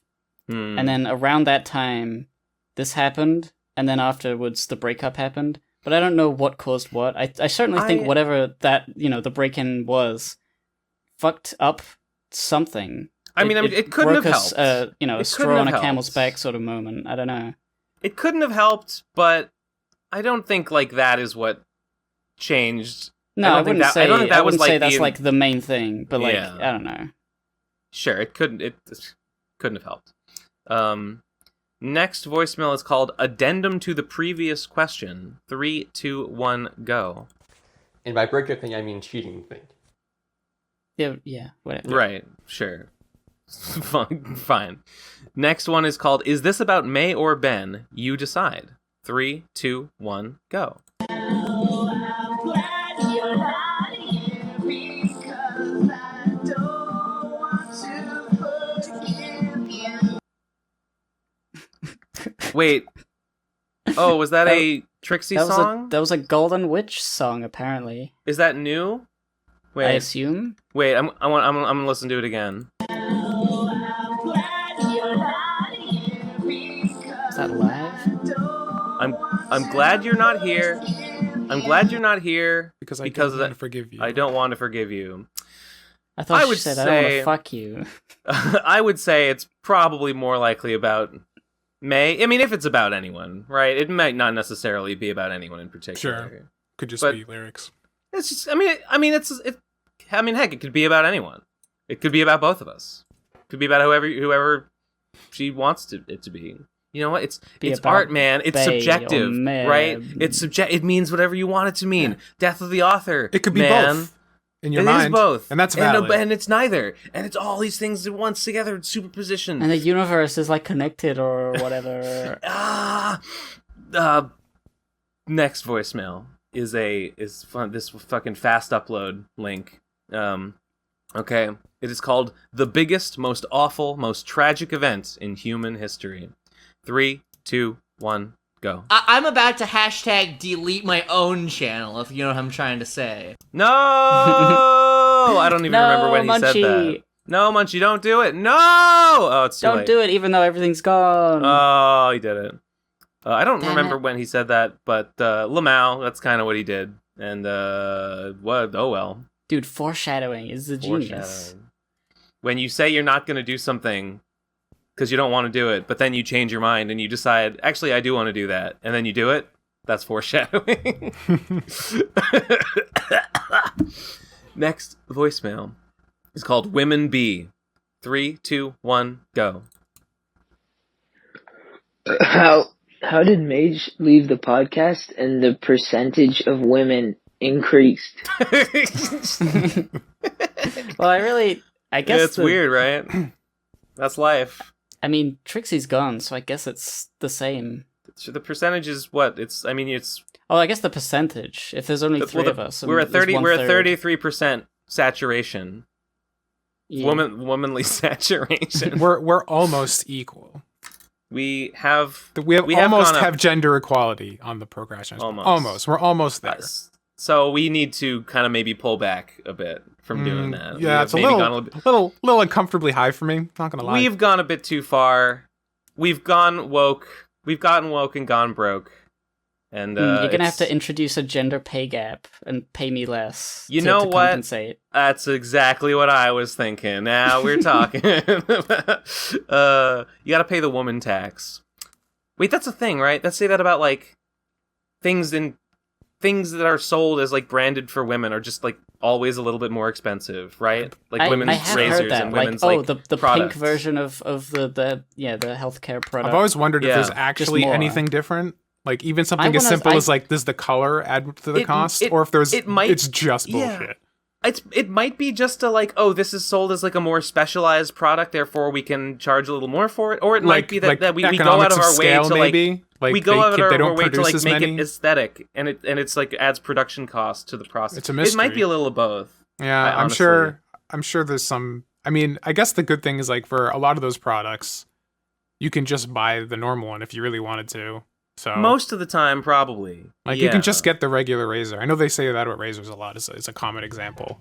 But it's like I'm pretty sure regular razors will work just as fine. It works. Is good. Great. Okay. Next one is shopping. So women be shopping. You see. 3, 2. Yes. It forms a dyad. 3, 2, 1, go. Mage left, and you guys all just in a rush. We're like, fucking, they're gonna kick us off YouTube, man. We're not gonna pass the Bechdel test. Yes, that was me. We gotta all transition. Right away, man. We can't fucking go out here with no women on the show. We were like, shit. Guilty as charged. I wonder when YouTube was like, oh, it has to have women in it. I forgot. The woke Illuminati. They were like bringing the hammer down everywhere. We're like, oh god.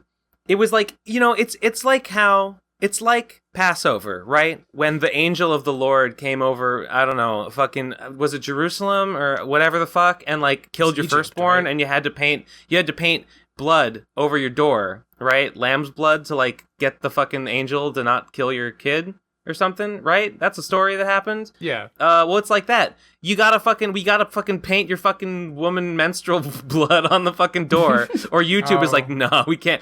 Kill your firstborn, kill your podcast, kill your ad revenue. It's over.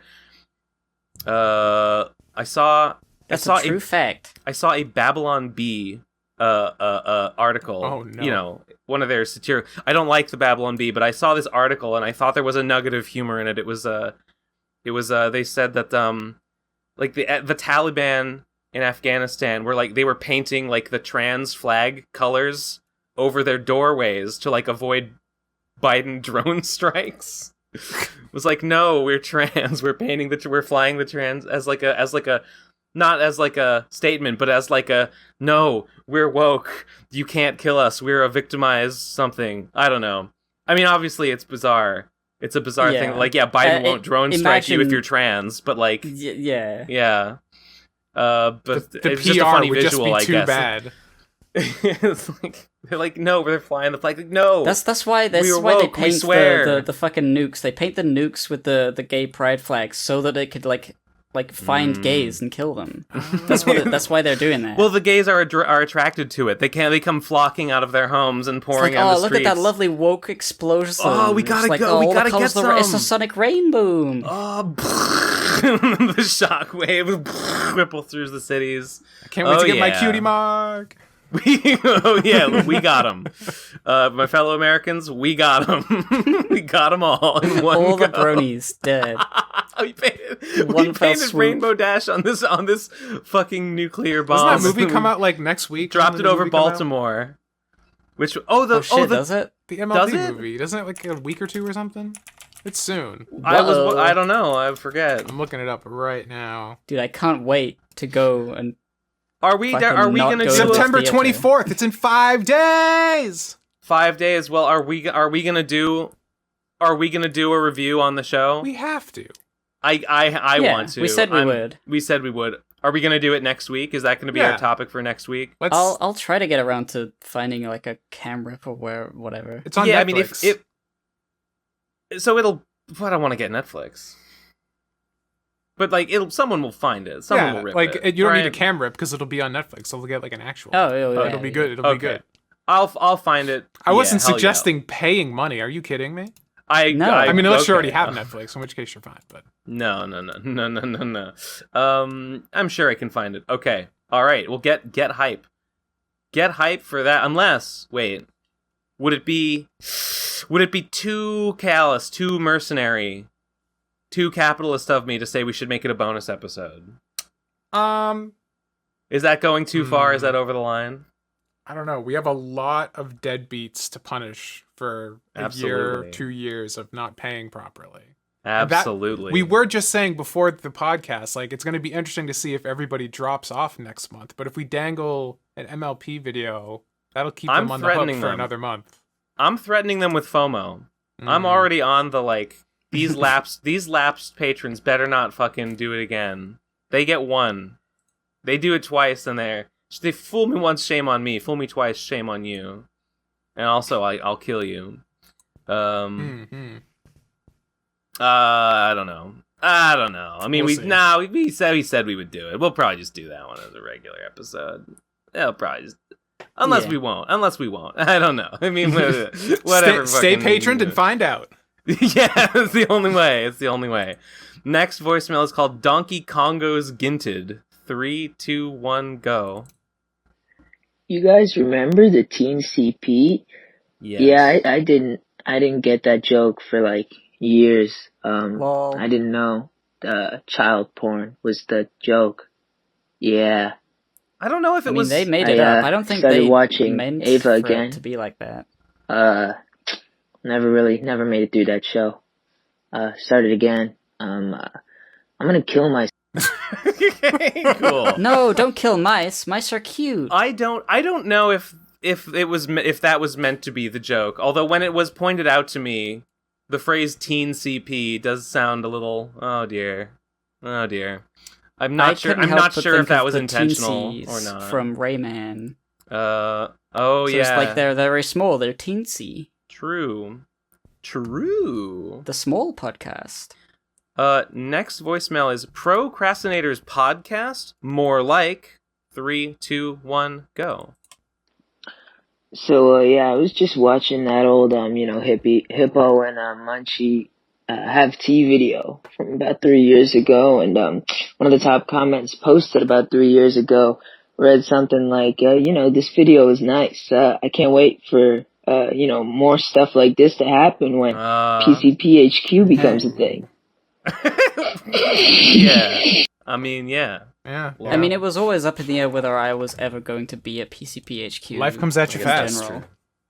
Life does come at you fast, yeah. The closest it ever got was Boston. Yeah. But Trixie hated it there, so... Trixie hated it. Yep. Trixie hated it, moved to Virginia. Man, she just got a shitty landlord. I've got a shitty landlord. What I have to do is everyone just has a shitty landlord. Yeah, hers was particularly bad. She showed me some. I saw some of the emails she was sending. I was like, this person is fucking insane. This person is not allowed to be doing this shit to you. My friend was telling me his shitty landlord story, and it was pretty fucking lame. I guess they were trying to raise everyone's rent $100, even though according to New York law, if you have to give your tenants 90 days warning, and they were just trying to do it immediately. So you got everybody in the building to be like, hey, this is illegal. You can't do that. So they waited, and then when they finally announced they were raising the rent, they raised it $150. Okay, just cool. It's well, you can't prove that's retaliation, but that pretty much is retaliation. Go fuck yourself. Sucks. If only, I don't know. I saw a comment on Twitter that it was it's hard to complain about your landlord, because if you come on Twitter and you say, my landlord is doing this, someone in the replies will be like, they can't do that. That's illegal. They just can't do that. And it's yup. I know, but they're doing it. It's they're just doing it. And yet, here we are. What are you supposed to do? Call the police? I guess you take them to... I guess you literally just have to take them to court over it. You literally have to fucking lawyer up if you want to be like, hey, landlord, you can't do that. And they're like, yes, I can. I mean, best case scenario, if you get into a tiff with your landlord, you just do... remember that fucking thing that I did where they were having the dispute with the landlord, and I just lived in their house when they weren't paying rent because they were in the legal dispute over whether they had to pay it or not. And they just didn't pay rent for 6 months, and then they left. Ooh, just do that. Yeah. Literally, here's the strat. Move into a place, be like, hey landlord, you did something illegal. It doesn't matter if they did. Make something up. Be like, yeah, this place isn't up to code. I've taken you to court. And then you go, okay, guess we'll lawyer up. And then you spend the next 6 months in court. You don't pay lease. And then it's like, okay, well, your case is dismissed. And you're like, oh, well, bye. Repeat. So you pay all the legal fees. And then you pay the early termination fee for your lease. I mean, well, hell, since it's just a sham case anyway, no, don't even pay a lawyer. Don't even pay a lawyer. Represent yourself.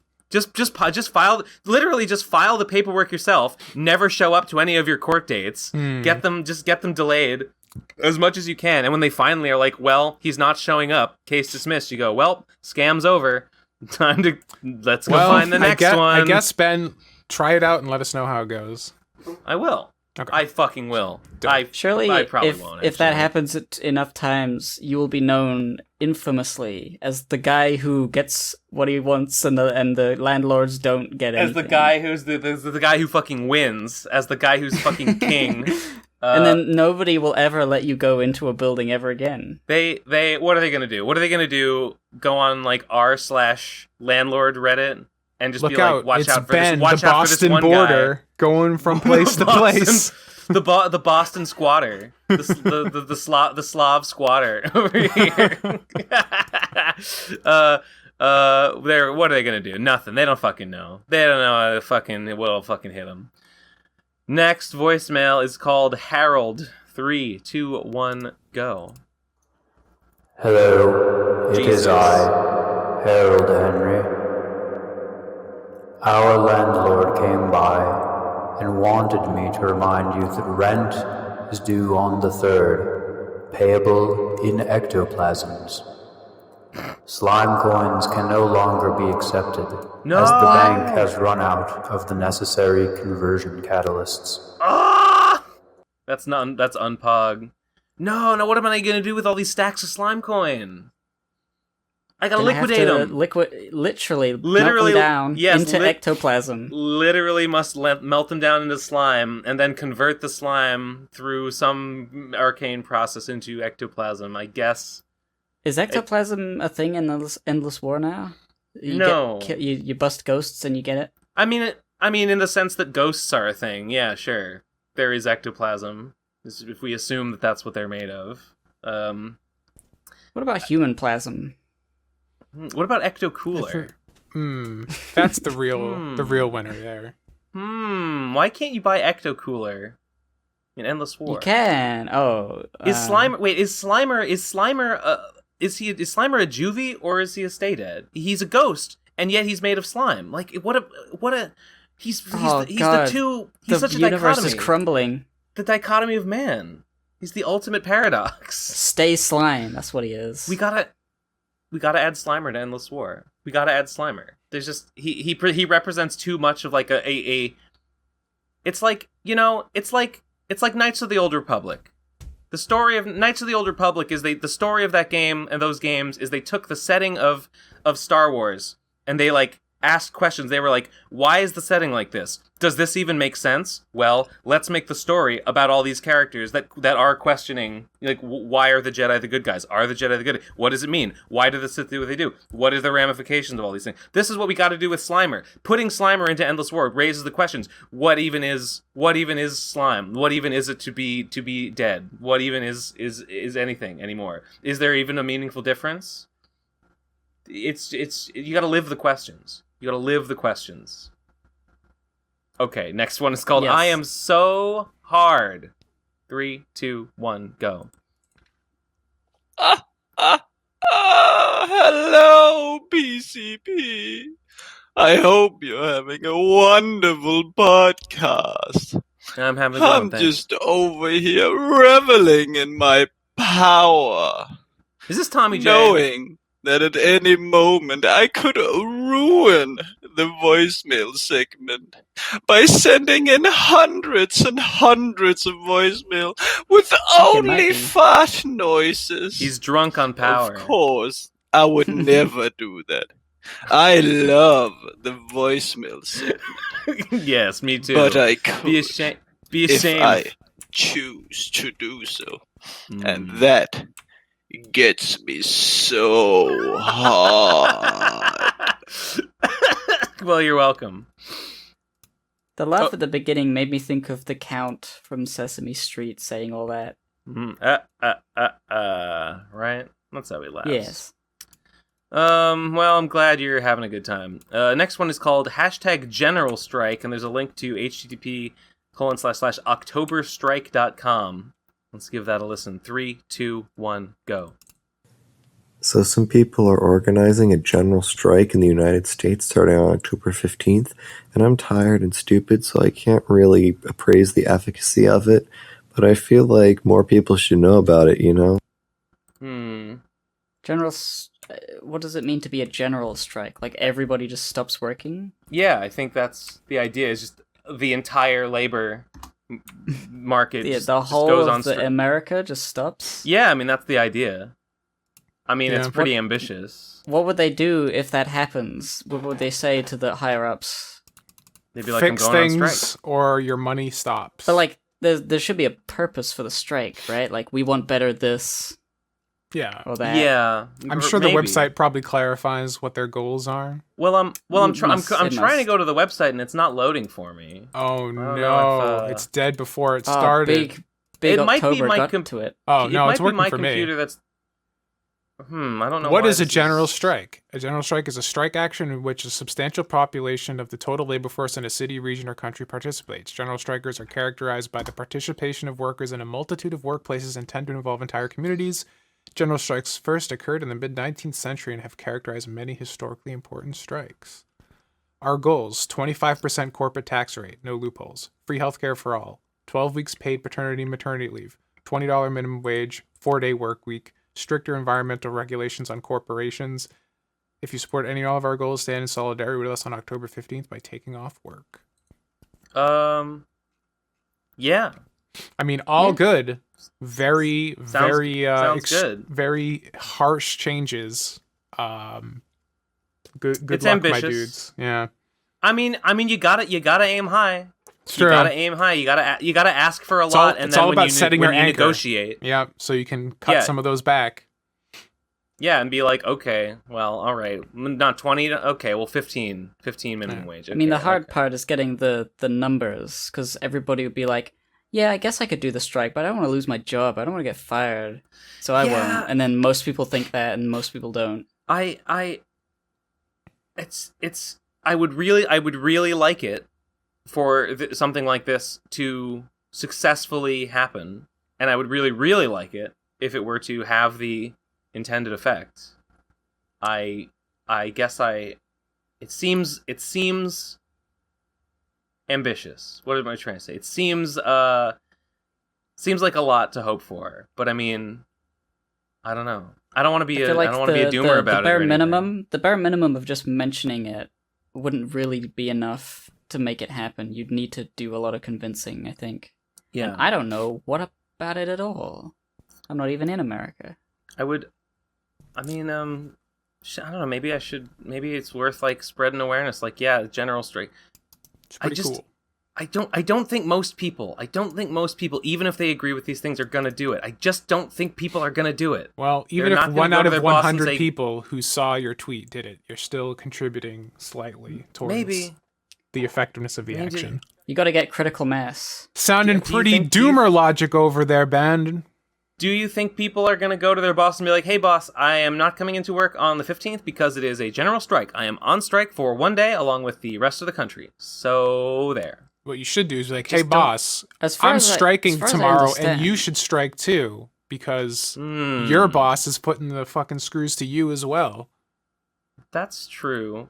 It's just, it's so I think general. the thing is you need people to be convinced that most of the rest of the people are doing it. Yeah. Somehow. Because if you can't get everybody under the impression that everybody else is going to do it, everybody's going to think, well, I don't want to be the only person doing it, and then nobody does anything. The other thing about it is that it's not you're not striking from your job and you're telling your job, here's what I want you to do. You're striking from your job and being like, it's not really about you. This is something I want the government to do. And it's like, I do understand. It's not that I don't understand how one affects the other, but it's like indirect. It's like I'm striking against my job, not because I want my job to do anything different, but because I want the government to do something different. Well, I suppose the goals that they're stating don't technically have to be enforced by law. Like, you could have companies enforce these policies themselves. They won't. Sure. Obviously, because they're cesspools of evil. But I appreciate. I've just sort of heard that like smaller strikes with a single company are more efficient or more effective at actually happening because it's reasonably possible to get the majority of the people in the company on your side, depending on the side of the company. I think, like, if you're trying to do a countrywide thing, I think a general strike. So many things need to fall into place. Definitely necessary, and we're long past the point where we should be in the streets. With pitchforks, ready, hungry, and thirsty for blood. However, I don't think culturally we're there yet. I think we need another decade of being absolutely dumped on before we get to that point. Like, America is so pacified and so docile that it would take like literal destitution of everybody. Yeah. For things to actually get to that point where it's like, I guess I'll riot in the streets because I don't have a house to go to anymore. That's when it'll start. Yeah, pretty much. Yeah, it's things could be a lot better, but until they need to get a lot worse first. Until they get a lot worse, there's not like hunger for it, Yeah. As long as you can get yours, your tiny little table scraps.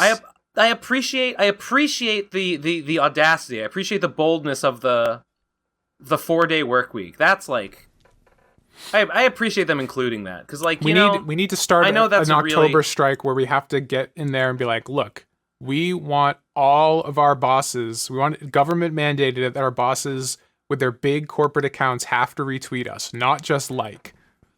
I mean, I feel like a perfectly organized society, it will, increases the amount of automation it has, decreases the amount of human labor that needs to be done, and as that happens, the work week shrinks and shrinks. You work just the average person just needs to work less. Labor just goes down to nothing, and eventually everything is automated, and there is no work week. And we have fully automated gay luxury space communism or whatever. They'll find ways. Because like with the Industrial Revolution, there was already talk. The 4-day work week feels like an acknowledgement of like that is the direction that we should move in, but even if it's not going to happen. It's like, but I like that they're acknowledging like technologically that is the goal. But we've been able to do that for decades, and we haven't because there's a vested interest in keeping people enslaved at their desks. Well, yes, and also there's a culture of work. There's a culture of like you need like if you aren't working 9 to 5 5 days a week, like then you're weird and that's bad and that's like deviant behavior and it's like that's just what people should do. To be out here being like, no, actually it would be better if people worked less. It's like, so some people literally don't see it that way. Some people don't think that's true. And I'm like, well, I'm glad they're fucking calling it like it is. Like, yeah, less work is better, actually. I don't know. Fucking yeah, maybe I'll retweet this and be like, general strike is good. I like it. I mean, I don't have a boss, so I can't strike. It's strange how people will simultaneously be like rise and grind and work smarter, not harder. It's like, yeah, those don't really work together, my dude. Work less, not harder. I mean, that's a movement I can get behind. Yeah. All right. Next voicemail is called. Oh, it's one of these fucking. It's another fast upload. What is this? Why is there another site? Why is this happening? I don't. They're not over a minute and a half. How to use the internet? There's some reason like you can do like voice modulation or something is easier on this other. People can do voice modulation. Well, maybe it's easier. I know it's possible through SpeakPipe, but whatever. Okay, well this one is called Snitch. 3, 2, 1, go. I love Drawcast. I think it's the peak of your content. I've saved every Drawcast and Quick Draw onto my hard drive, just in case. However, while doing that I've noticed some people called Pro Crastinators Anonymous using the title PCP Drawcast for their videos. They seem like soulless Twitter addicts, even more so than you. You should sue them for copyright. I think we'll get our lawyers on that immediately. I mean, they've turned that into the good pro-anon people have taken that and turned it into its own channel, which is what I was on for the teleportation. Did we ever release? I don't really mind too much. That channel is called the Drawcast, and like that's not really a copyrightable name. Why is it? I mean, it's not called the PCP Drawcast, is it? That would be weird. I don't believe so. I think it's just the Drawcast. That's like what the logo says and everything. Unless there's something else that this person is talking about. They definitely aped the style because they do the thing. Well, some of the earlier episodes where it's like, oh, the only people who are worth a damn, the ones that can draw. That's the thing that Munchie came up with. Oh, they say that? Whatever. That's funny. Yeah. Honestly, I appreciate it because we don't do them anymore. Yeah, if I can take. Munchie deleted all of his content, so all of those catchphrases went into the public domain. That's just the rules. I don't. Yeah, true. It's just like in corporate law, like when the person that created a work, abandons it, when they die or they leave, it's it immediately goes to public domain and is owned by culture from then on. Yeah, I mean the thing about it is that that's the law, right? Definitely. It's gotta be. Definitely. It would be crazy. Can you imagine? It'd be crazy if some companies still owned like characters that were made up by like dead people like hundreds of years ago and they were still like not public domain private property. No way. That would be outlandish. Wacky. That sounds like you need a general strike or something to fix that. True. But the thing with the show is that it's just people drawing and they're drawn together and it's sort of like timed little attempts at certain themes, and it's like the title is the least important part of the thing. I don't really mind people using the title, even the theme, like you can't copyright a show where you just draw with friends. True. Yeah. So, like, doesn't matter. We can just start doing them and continue to call them Drawcast if we wanted to. We could. They can coexist. Did we ever release the Drawcast that we did, like, 3 years ago with, like, just drawing with a mouse? I remember we recorded that. I don't think it ever got posted. Wait, what? Really? I don't know if it did. I don't remember it ever getting. Do we have an unreleased Drawcast? I don't have the footage for it anymore. I had to get rid of it a long time ago. So if it's gone for like the ages. But like I remember we did a bunch of. Would it have been a quick draw or a Drawcast? Oh God. Because I feel like we must have put all the Drawcasts out because we started doing quick draw afterwards. It's so long ago. I can't remember if it was a Drawcast or a quick draw. Oh well, it doesn't matter. I don't think I was on that because I don't remember doing a drawing with a mouse challenge. Did I? Am I crazy? I'm not sure. It's so long ago. I have no idea. It's just like a vague recollection. I just remember the files been sitting on my Google Drive for years, up until like 18 months ago. I was like, you know what? I don't think these are ever going to be used. I don't need to hold on to them anymore. Would it have been Eleazar been the editor at that time? I don't know. Would he have maybe the file? Maybe we could ask him. Someone in the comments might be like, "Oh, that was posted years ago, you idiot," and then I'll look stupid, which is definitely possible. If you know what we're talking about, post in the comments. If you don't, say no, you never posted it, lol. And then okay. Next voicemail is an image. If you see this here, it is the Virgin American Pooh versus the Chad Soviet Pooh. And I gotta say, this American Pooh is looking kind of pigletish. He's looking a bit piglety. Those ears. He's don't look absolutely. Right. They're piglet. not right. They're not round. The body is shaped like piglet. It's very piglet. Unnatural jaundiced color. Disney owns his soul. Does stupid shit that's not even in the original books. The Chad Soviet Pooh. He's round. He's brown. He's down to clown. I'll post the image here. Damn. Yes. That is a bulletproof argument. Have you guys seen Soviet Pooh? No. There is a Russian version of Winnie the Pooh, and he looks like this. And well, let me find it on YouTube. Russian Pooh Bear. I was gonna say that's a dangerous search by itself. Here we go. Copy link. Post it right here. There. Winnie the Pooh Russian animation. He's got like the crayon backgrounds. It might not literally be Pooh, because I mean it doesn't look like him. But maybe he's called Pooh, but it's like technically a distinct character. Oh no! I see a piglet. I see a. Yeah, he's got a little pig friend. Yeah, it's like all the same characters. They just all look completely different. This is like the exact same story of Winnie the Pooh. When he is stuck on the balloon, and yeah. Do you think they just like this art is adapted awesome. the books? Maybe it is kind of awesome. Do you think they just like adapted the books like? Do you think they just did it without the rights, or do you think they also bought the rights to animate the books and then? I'm sure the Chad Soviets were like, this shit should have been in the public domain years ago, and just took it and did it because they're fucking cool like that. This is really nicely animated. Like the animation is like unironically great. I mean, the Soviet Union. Okay, I mean they were communists, so like, was that their thing? Were they like everything is public domain? We don't respect copyright law. Oh, dude, Rabbit looks sick. It would make sense. Wait, where's? I just jumped to 1856. Rabbit. He's got glasses. He looks fucking cool.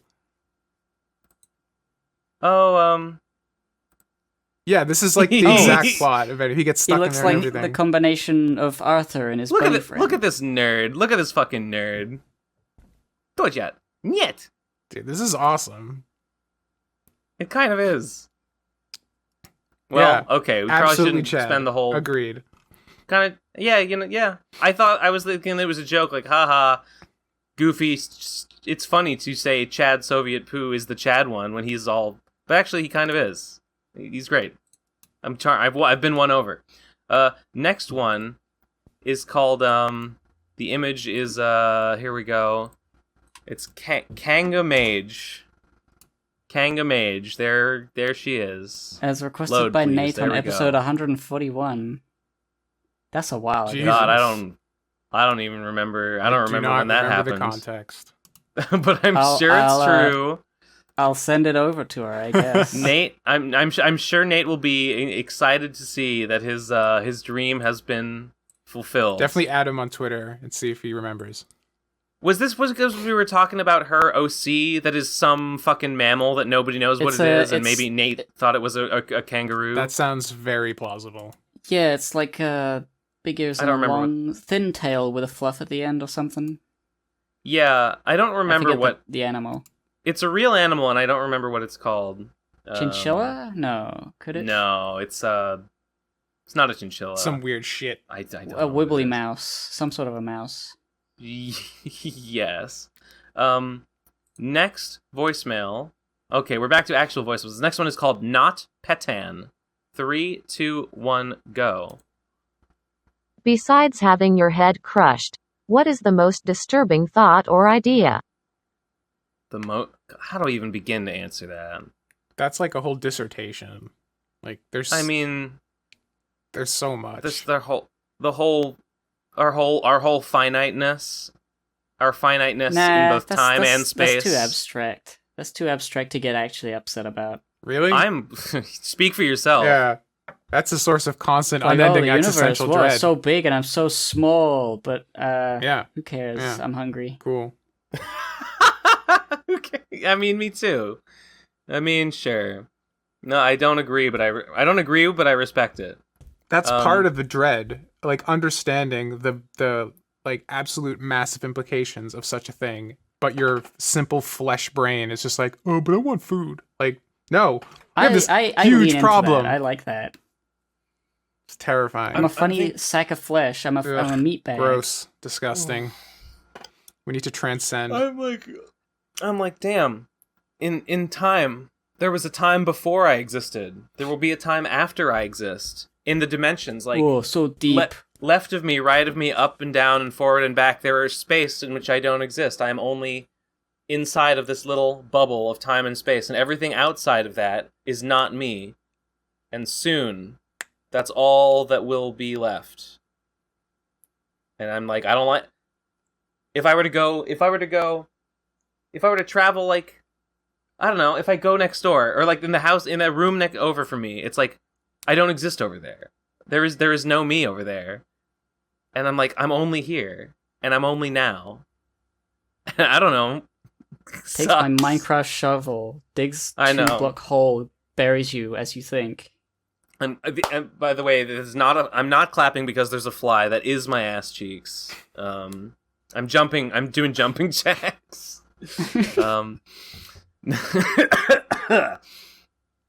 Next question? Next voicemail? There's still so many. There's a few left. Okay, next one is Simpsons question. 3, 2, 1, go. Ben, Gib, you know a lot about The Simpsons, and I know nothing about The Simpsons. It's lagging for me. When does it get bad? And I don't mean goes downhill. I mean, like, gets bad, unwatchable. Please answer. I have heard that it gets pretty bad for a while. I mean, it starts to go downhill, like, around season maybe, like, 8 or 9, and then by season 10, it's like, it's moved into, like, okay, this is no longer really the original show. And then it basically just gets progressively worse and worse until, like, season, like, late 20s, and then I've heard that it actually sort of starts to get a little more watchable in, like, the very late seasons, because I think it just sort of leans into being what it is now, instead of, like, doing as much of, like, a hollow mimicry of, like, the old version. But that's just what I've heard, because I watched it up to around season maybe 17, 18. And I mean, I guess I thought it was still pretty alright at the time. Yeah, I remember watching, being like, I wonder when it gets bad. And I got to, like, season 20, and I was like, oh, maybe I don't know how to tell when Simpsons is bad. The consensus is that classic Simpsons is around up to season 10 or so. And then I was enjoying myself, so I don't know. It's just good. It says it's a good show. I People don't get too bent out of shape about it. I don't remember thinking it was bad in seasons like 17, 18. I know, and I haven't really even watched that much of it past that, so I genuinely have no idea. It sort of goes from like, oh, Simpsons is like every episode is a banger, everyone's is like killer, 10 out of 10. Yeah. And then it goes into occasionally there's an actually kind of annoying one, and then that just sort of increases the amount of annoying episodes, but like... Yeah, I think it's still it's generally slow, pretty good. It's a slow decline after the classic era. It's not like it completely goes over a cliff in any like one. I mean, people say like the Frank Grimes episode so and the mod. Sure. People say the Frank Grimes episode and the mod episode were like, oh, that's when it jumped the shark. But like, it's not like the show. It was different. Was immediately different after those. Those are just like the first times that some people were like, that episode kind of annoyed me. And then later there would be more episodes that people would find. I thought annoying. Frank Grimes was a good one. People cite Is it contentious? Yeah, it's contentious because people think that it's like mean spirited, and they think it's the start of like Homer is basically like irredeemable, and he's not likable at all in that episode. And it just, I think a lot of people don't like that. And Homer has a likability problem later on. He becomes jerk ass Homer, where he's just an asshole and an idiot, and like that's supposed to be the joke. But people are like, oh, I kind of thought he was like a lovable oaf, not just like a fucking piece of shit. But it's like in that episode, he's like terrible. So people say like this is the start of jerk ass Homer, but it's not a bad episode. It's just has a tone to it. I think some people weren't expecting. It's also very Cult of Worky. Like, in that episode, you're supposed to be rooting for Grimes, and Grimes' whole thing is, like, work is good. And, like, the guy who wrote it, there's a Renegade cut video about that episode, and the guy who wrote it is, like, a pretty conservative guy. And when you really think about the themes of that episode, it's, like, poverty is good, actually. Like, literally, like, raising yourself up by your bootstraps is good. The American way of life is degenerate. It's like Americans are soft because they don't have it hard enough. Struggle builds character. And so, like, that's kind of the whole sort of attitude behind it. It's very, like, libertarian in a way. I don't know. Okay, I guess that's all I have to say about it. Next episode is called I Never Received the Body. 3, 2, 1, go. It has been 1 week, and I have not received Tommy J's body. You must be getting hungry. I tried contacting Amazon customer support, but they thought that I was a child pulling a prank phone call. I don't even know what a prank phone call is. Well, I'm sorry to hear that. There is a way that I think I can still survive. I need a spark. A spark from a saber. That will inspire me to go on. A spark from a saber. Held by a better Tom. A Tommy Oliver. Not the one from Power Rangers. Oh, I don't know what to help you then. Your Tommy Oliver. Got it. Yep. I'm still hungry. This guy is so fucked. He's pretty fucked. Someone needs to tell him about DoorDash, like for real. Tom, you gotta help this guy out. He's begging you. I don't know the context. It just sounds like he wants us. This is a Dark Souls guy. He wants and he wants Tommy Oliver. He wants a spark from a saber held by Tommy Oliver. You gotta give it to him. You have to hold. You gotta give it to him. Is it like a Firekeeper waiting soul, for? but like I need to get like a Saberspark soul? Yes. You must ignite. His You need kindling. to kill Saberspark with his own saber. Absolutely. Oh, is that like the drop? You get the Spark Soul and then like Spark Saber, and it's like sure. It's an agility weapon. Yeah, I don't know. Yes. Why not? Sure. Okay, Guy, don't worry, we're on it. Yeah, I'll look up the tutorial on YouTube and see what I can We're not gonna some pro strats. We're not gonna abandon you, buddy. We're not gonna abandon you like Biden abandoned the troops in Afghanistan. Okay, next one is called Gib Better Than Ben. 3, 2, 1, go. Thank you, Gib, for making sure episodes go up in a timely fashion, unlike other certain hosts. What? You got it wrong. Lol. You got it wrong. Gib forgot to list to public the episode. It was that not was my fault. But I like that people think it's Ben Saint's fault. Why would they That's just, really they funny. just assume? It seems like a Ben guess it Saint must gaff. be Ben's fault.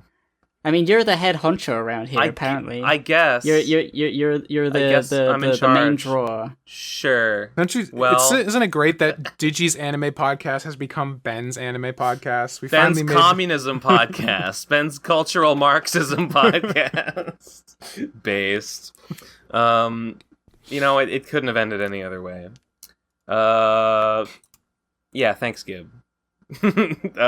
Next one is called Ben is a Cave Rapist. 3, 2, 1, go. So I was in DC this week, and we went to the exhibit on early humans.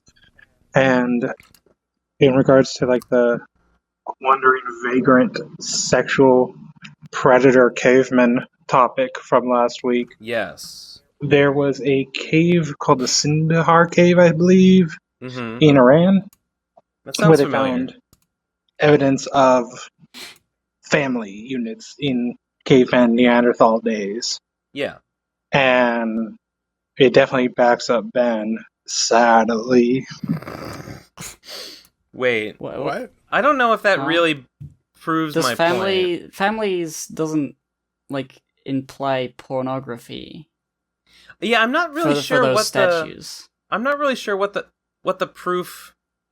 I'm not really sure why this is proof of what I was saying. I mean, I mentioned family units, and that probably family units would have like defended their women from like rape, for instance. Yeah. I mean, yeah. I mean, my thing was not like, oh, if it wasn't porn, then it must have been everyone was raping, which is what you took it as initially. No, that's not exactly what I took it at. I mean, do we even want to get into it? I can't remember again? Exactly. Whatever. Yeah, I kind of remember. Don't exactly remember the details. It's fine. Tom, what do you think about caveman rape? Seems you pro? Seems you legit. pro or anti? You pro or anti? You know, I'm really not at liberty Centrist? to discuss. I'm kind of Okay. gonna sit on that fence and get nice and comfortable. I'm just trying to grill over here. The centrist take, I get it. Yeah. I'm just trying to grill in my cave. Yeah, seriously. Next one is called Riley Gazers. 3, 2, 1, go. Hi, this is Riley from the branches of Yig, Yig, Yig, Yig, Yig, Yig, Yig, Yig. Void. Good call. Yeah. Good voicemail. Thumbs up. Next one is called Riley Cyrus. 3, 2, 1, go. Yeah. This is the best part. Can I say what it is? I know. This is the Digital Live. Yes. He loves it. He loves it. He's a big fan. He loves it. What am I thinking of? What am I thinking of? A guy yelling, "He loves it!" Like, I feel like I've seen a scene in something like that. Or just like, I he loves it. I don't know. Anyway, that's Riley. That's Riley. I'm thinking of something similar. He loves it. He loves it. Am I thinking of not Chris Brown? Am I thinking of fucking who's that comedian? The one that Dave Chappelle. Am I thinking of Dave Chappelle in that bit about fried chicken when he goes like, "Look at him, he loves it." I have no idea. Maybe the only one who can answer that question, Ben, is you. I am. I mean, that he did say that. He definitely says that. He loves it. Okay, whatever. Next one is Lego City for the win. 3, 2, 1, go.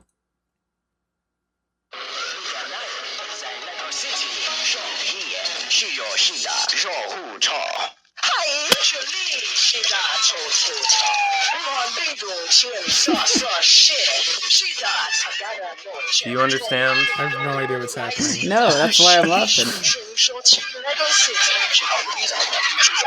Is this like a Chinese? It seems like a Chinese Lego City advertisement. Wait, did he recorded really badly? Did he say something at the end? I don't think so. He says I love Lego City at the end. Me too. Good voicemail. Next one is called Yellow Groove's Cicada Crusade. 3, 2, 1, go. Taking it right there. Always trying to get away. Go ahead. I had to get the damn step ladder and tie the tomatoes up. Ooh, look, he's reaching out. He flew right in my eye, dude. There he goes. You're right, mate. Lucas. I got him. Gotcha.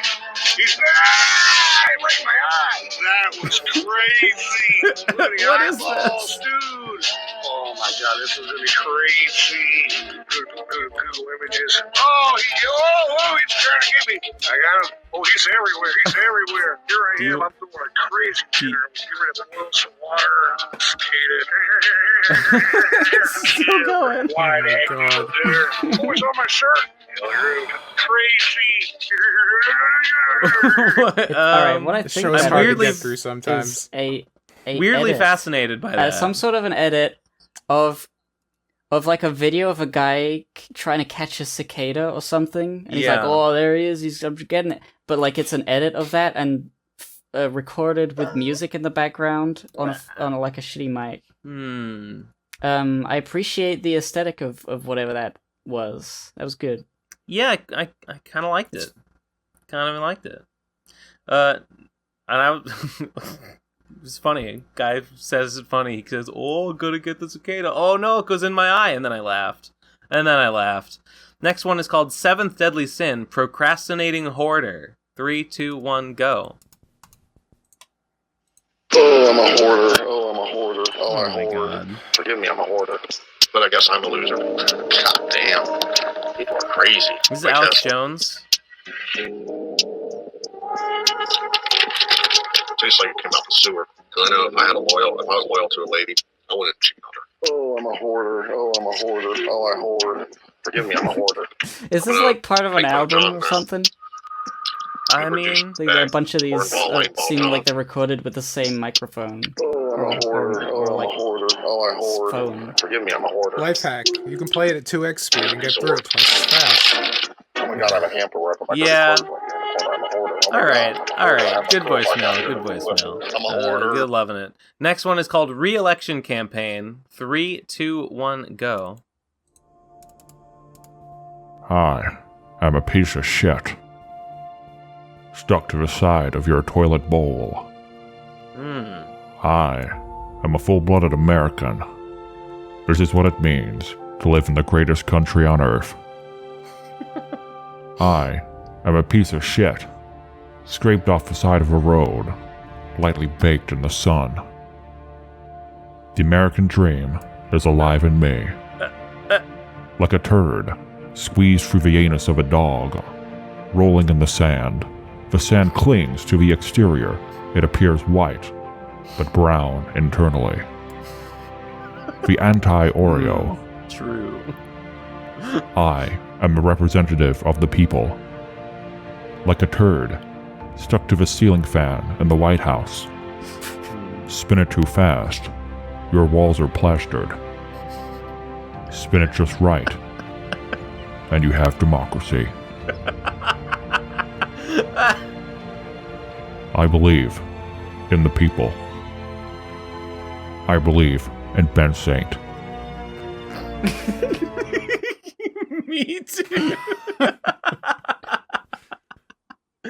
Well, inspired. Shit stain on a fucking the ceiling, the shit stain on the ceiling fan. Spin it too fast, the walls get plastered. Spin it just right. That's democracy.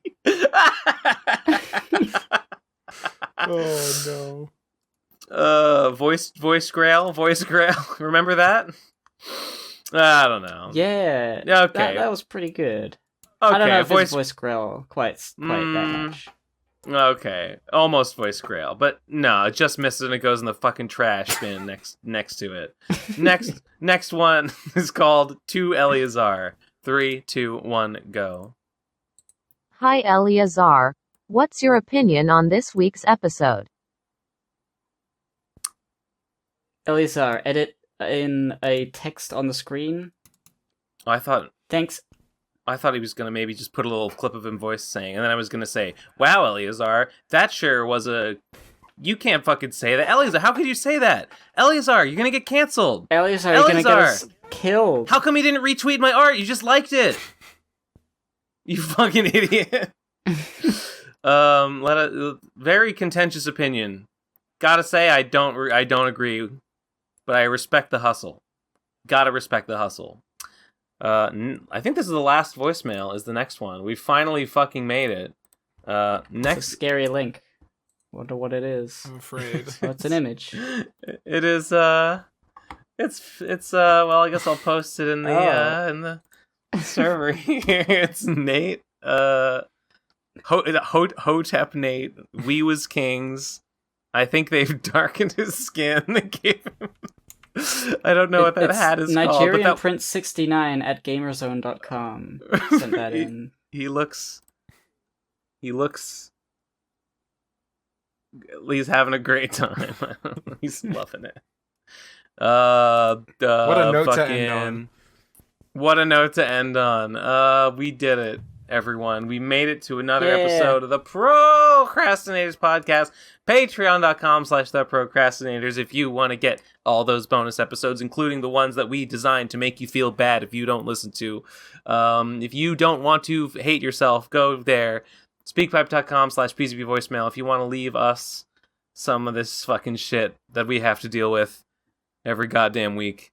What else? What else? What am I forgetting? Nothing. Speakpipe voicemails. Patreon. Follow on Twitter. Follow our personal social media accounts. Donate to our personal Patrons as well. Read the Lord of Ghosts and remember to retweet it. And don't not retweet. Don't even fucking read it if you're not going to retweet it. You fucking idiots. Retweet it before you even read it. I would say so. If you have to read it to make sure that you want to retweet it, then you're just a coward. I'm sorry. Hot take, but there it is. It's the truth. Mm-hmm. Mm-hmm. You're not ready for that conversation. Big artist I follow. Retweet. Are you gonna read it? Hell no. Hell, yes, that's the good version. Good version timeline. Did you read what you just retweeted? Hell no. Did you see all the fucking slurs and all the fucking all the hard gore with no trigger warning and all the terrible things that you can't fucking put on Twitter? Nope. I'm retweeting because it's the right thing to do. Because it's the right thing to do, baby. That's the end of the episode. I think we're done. Okay, bye. Good night. See ya. Goodbye.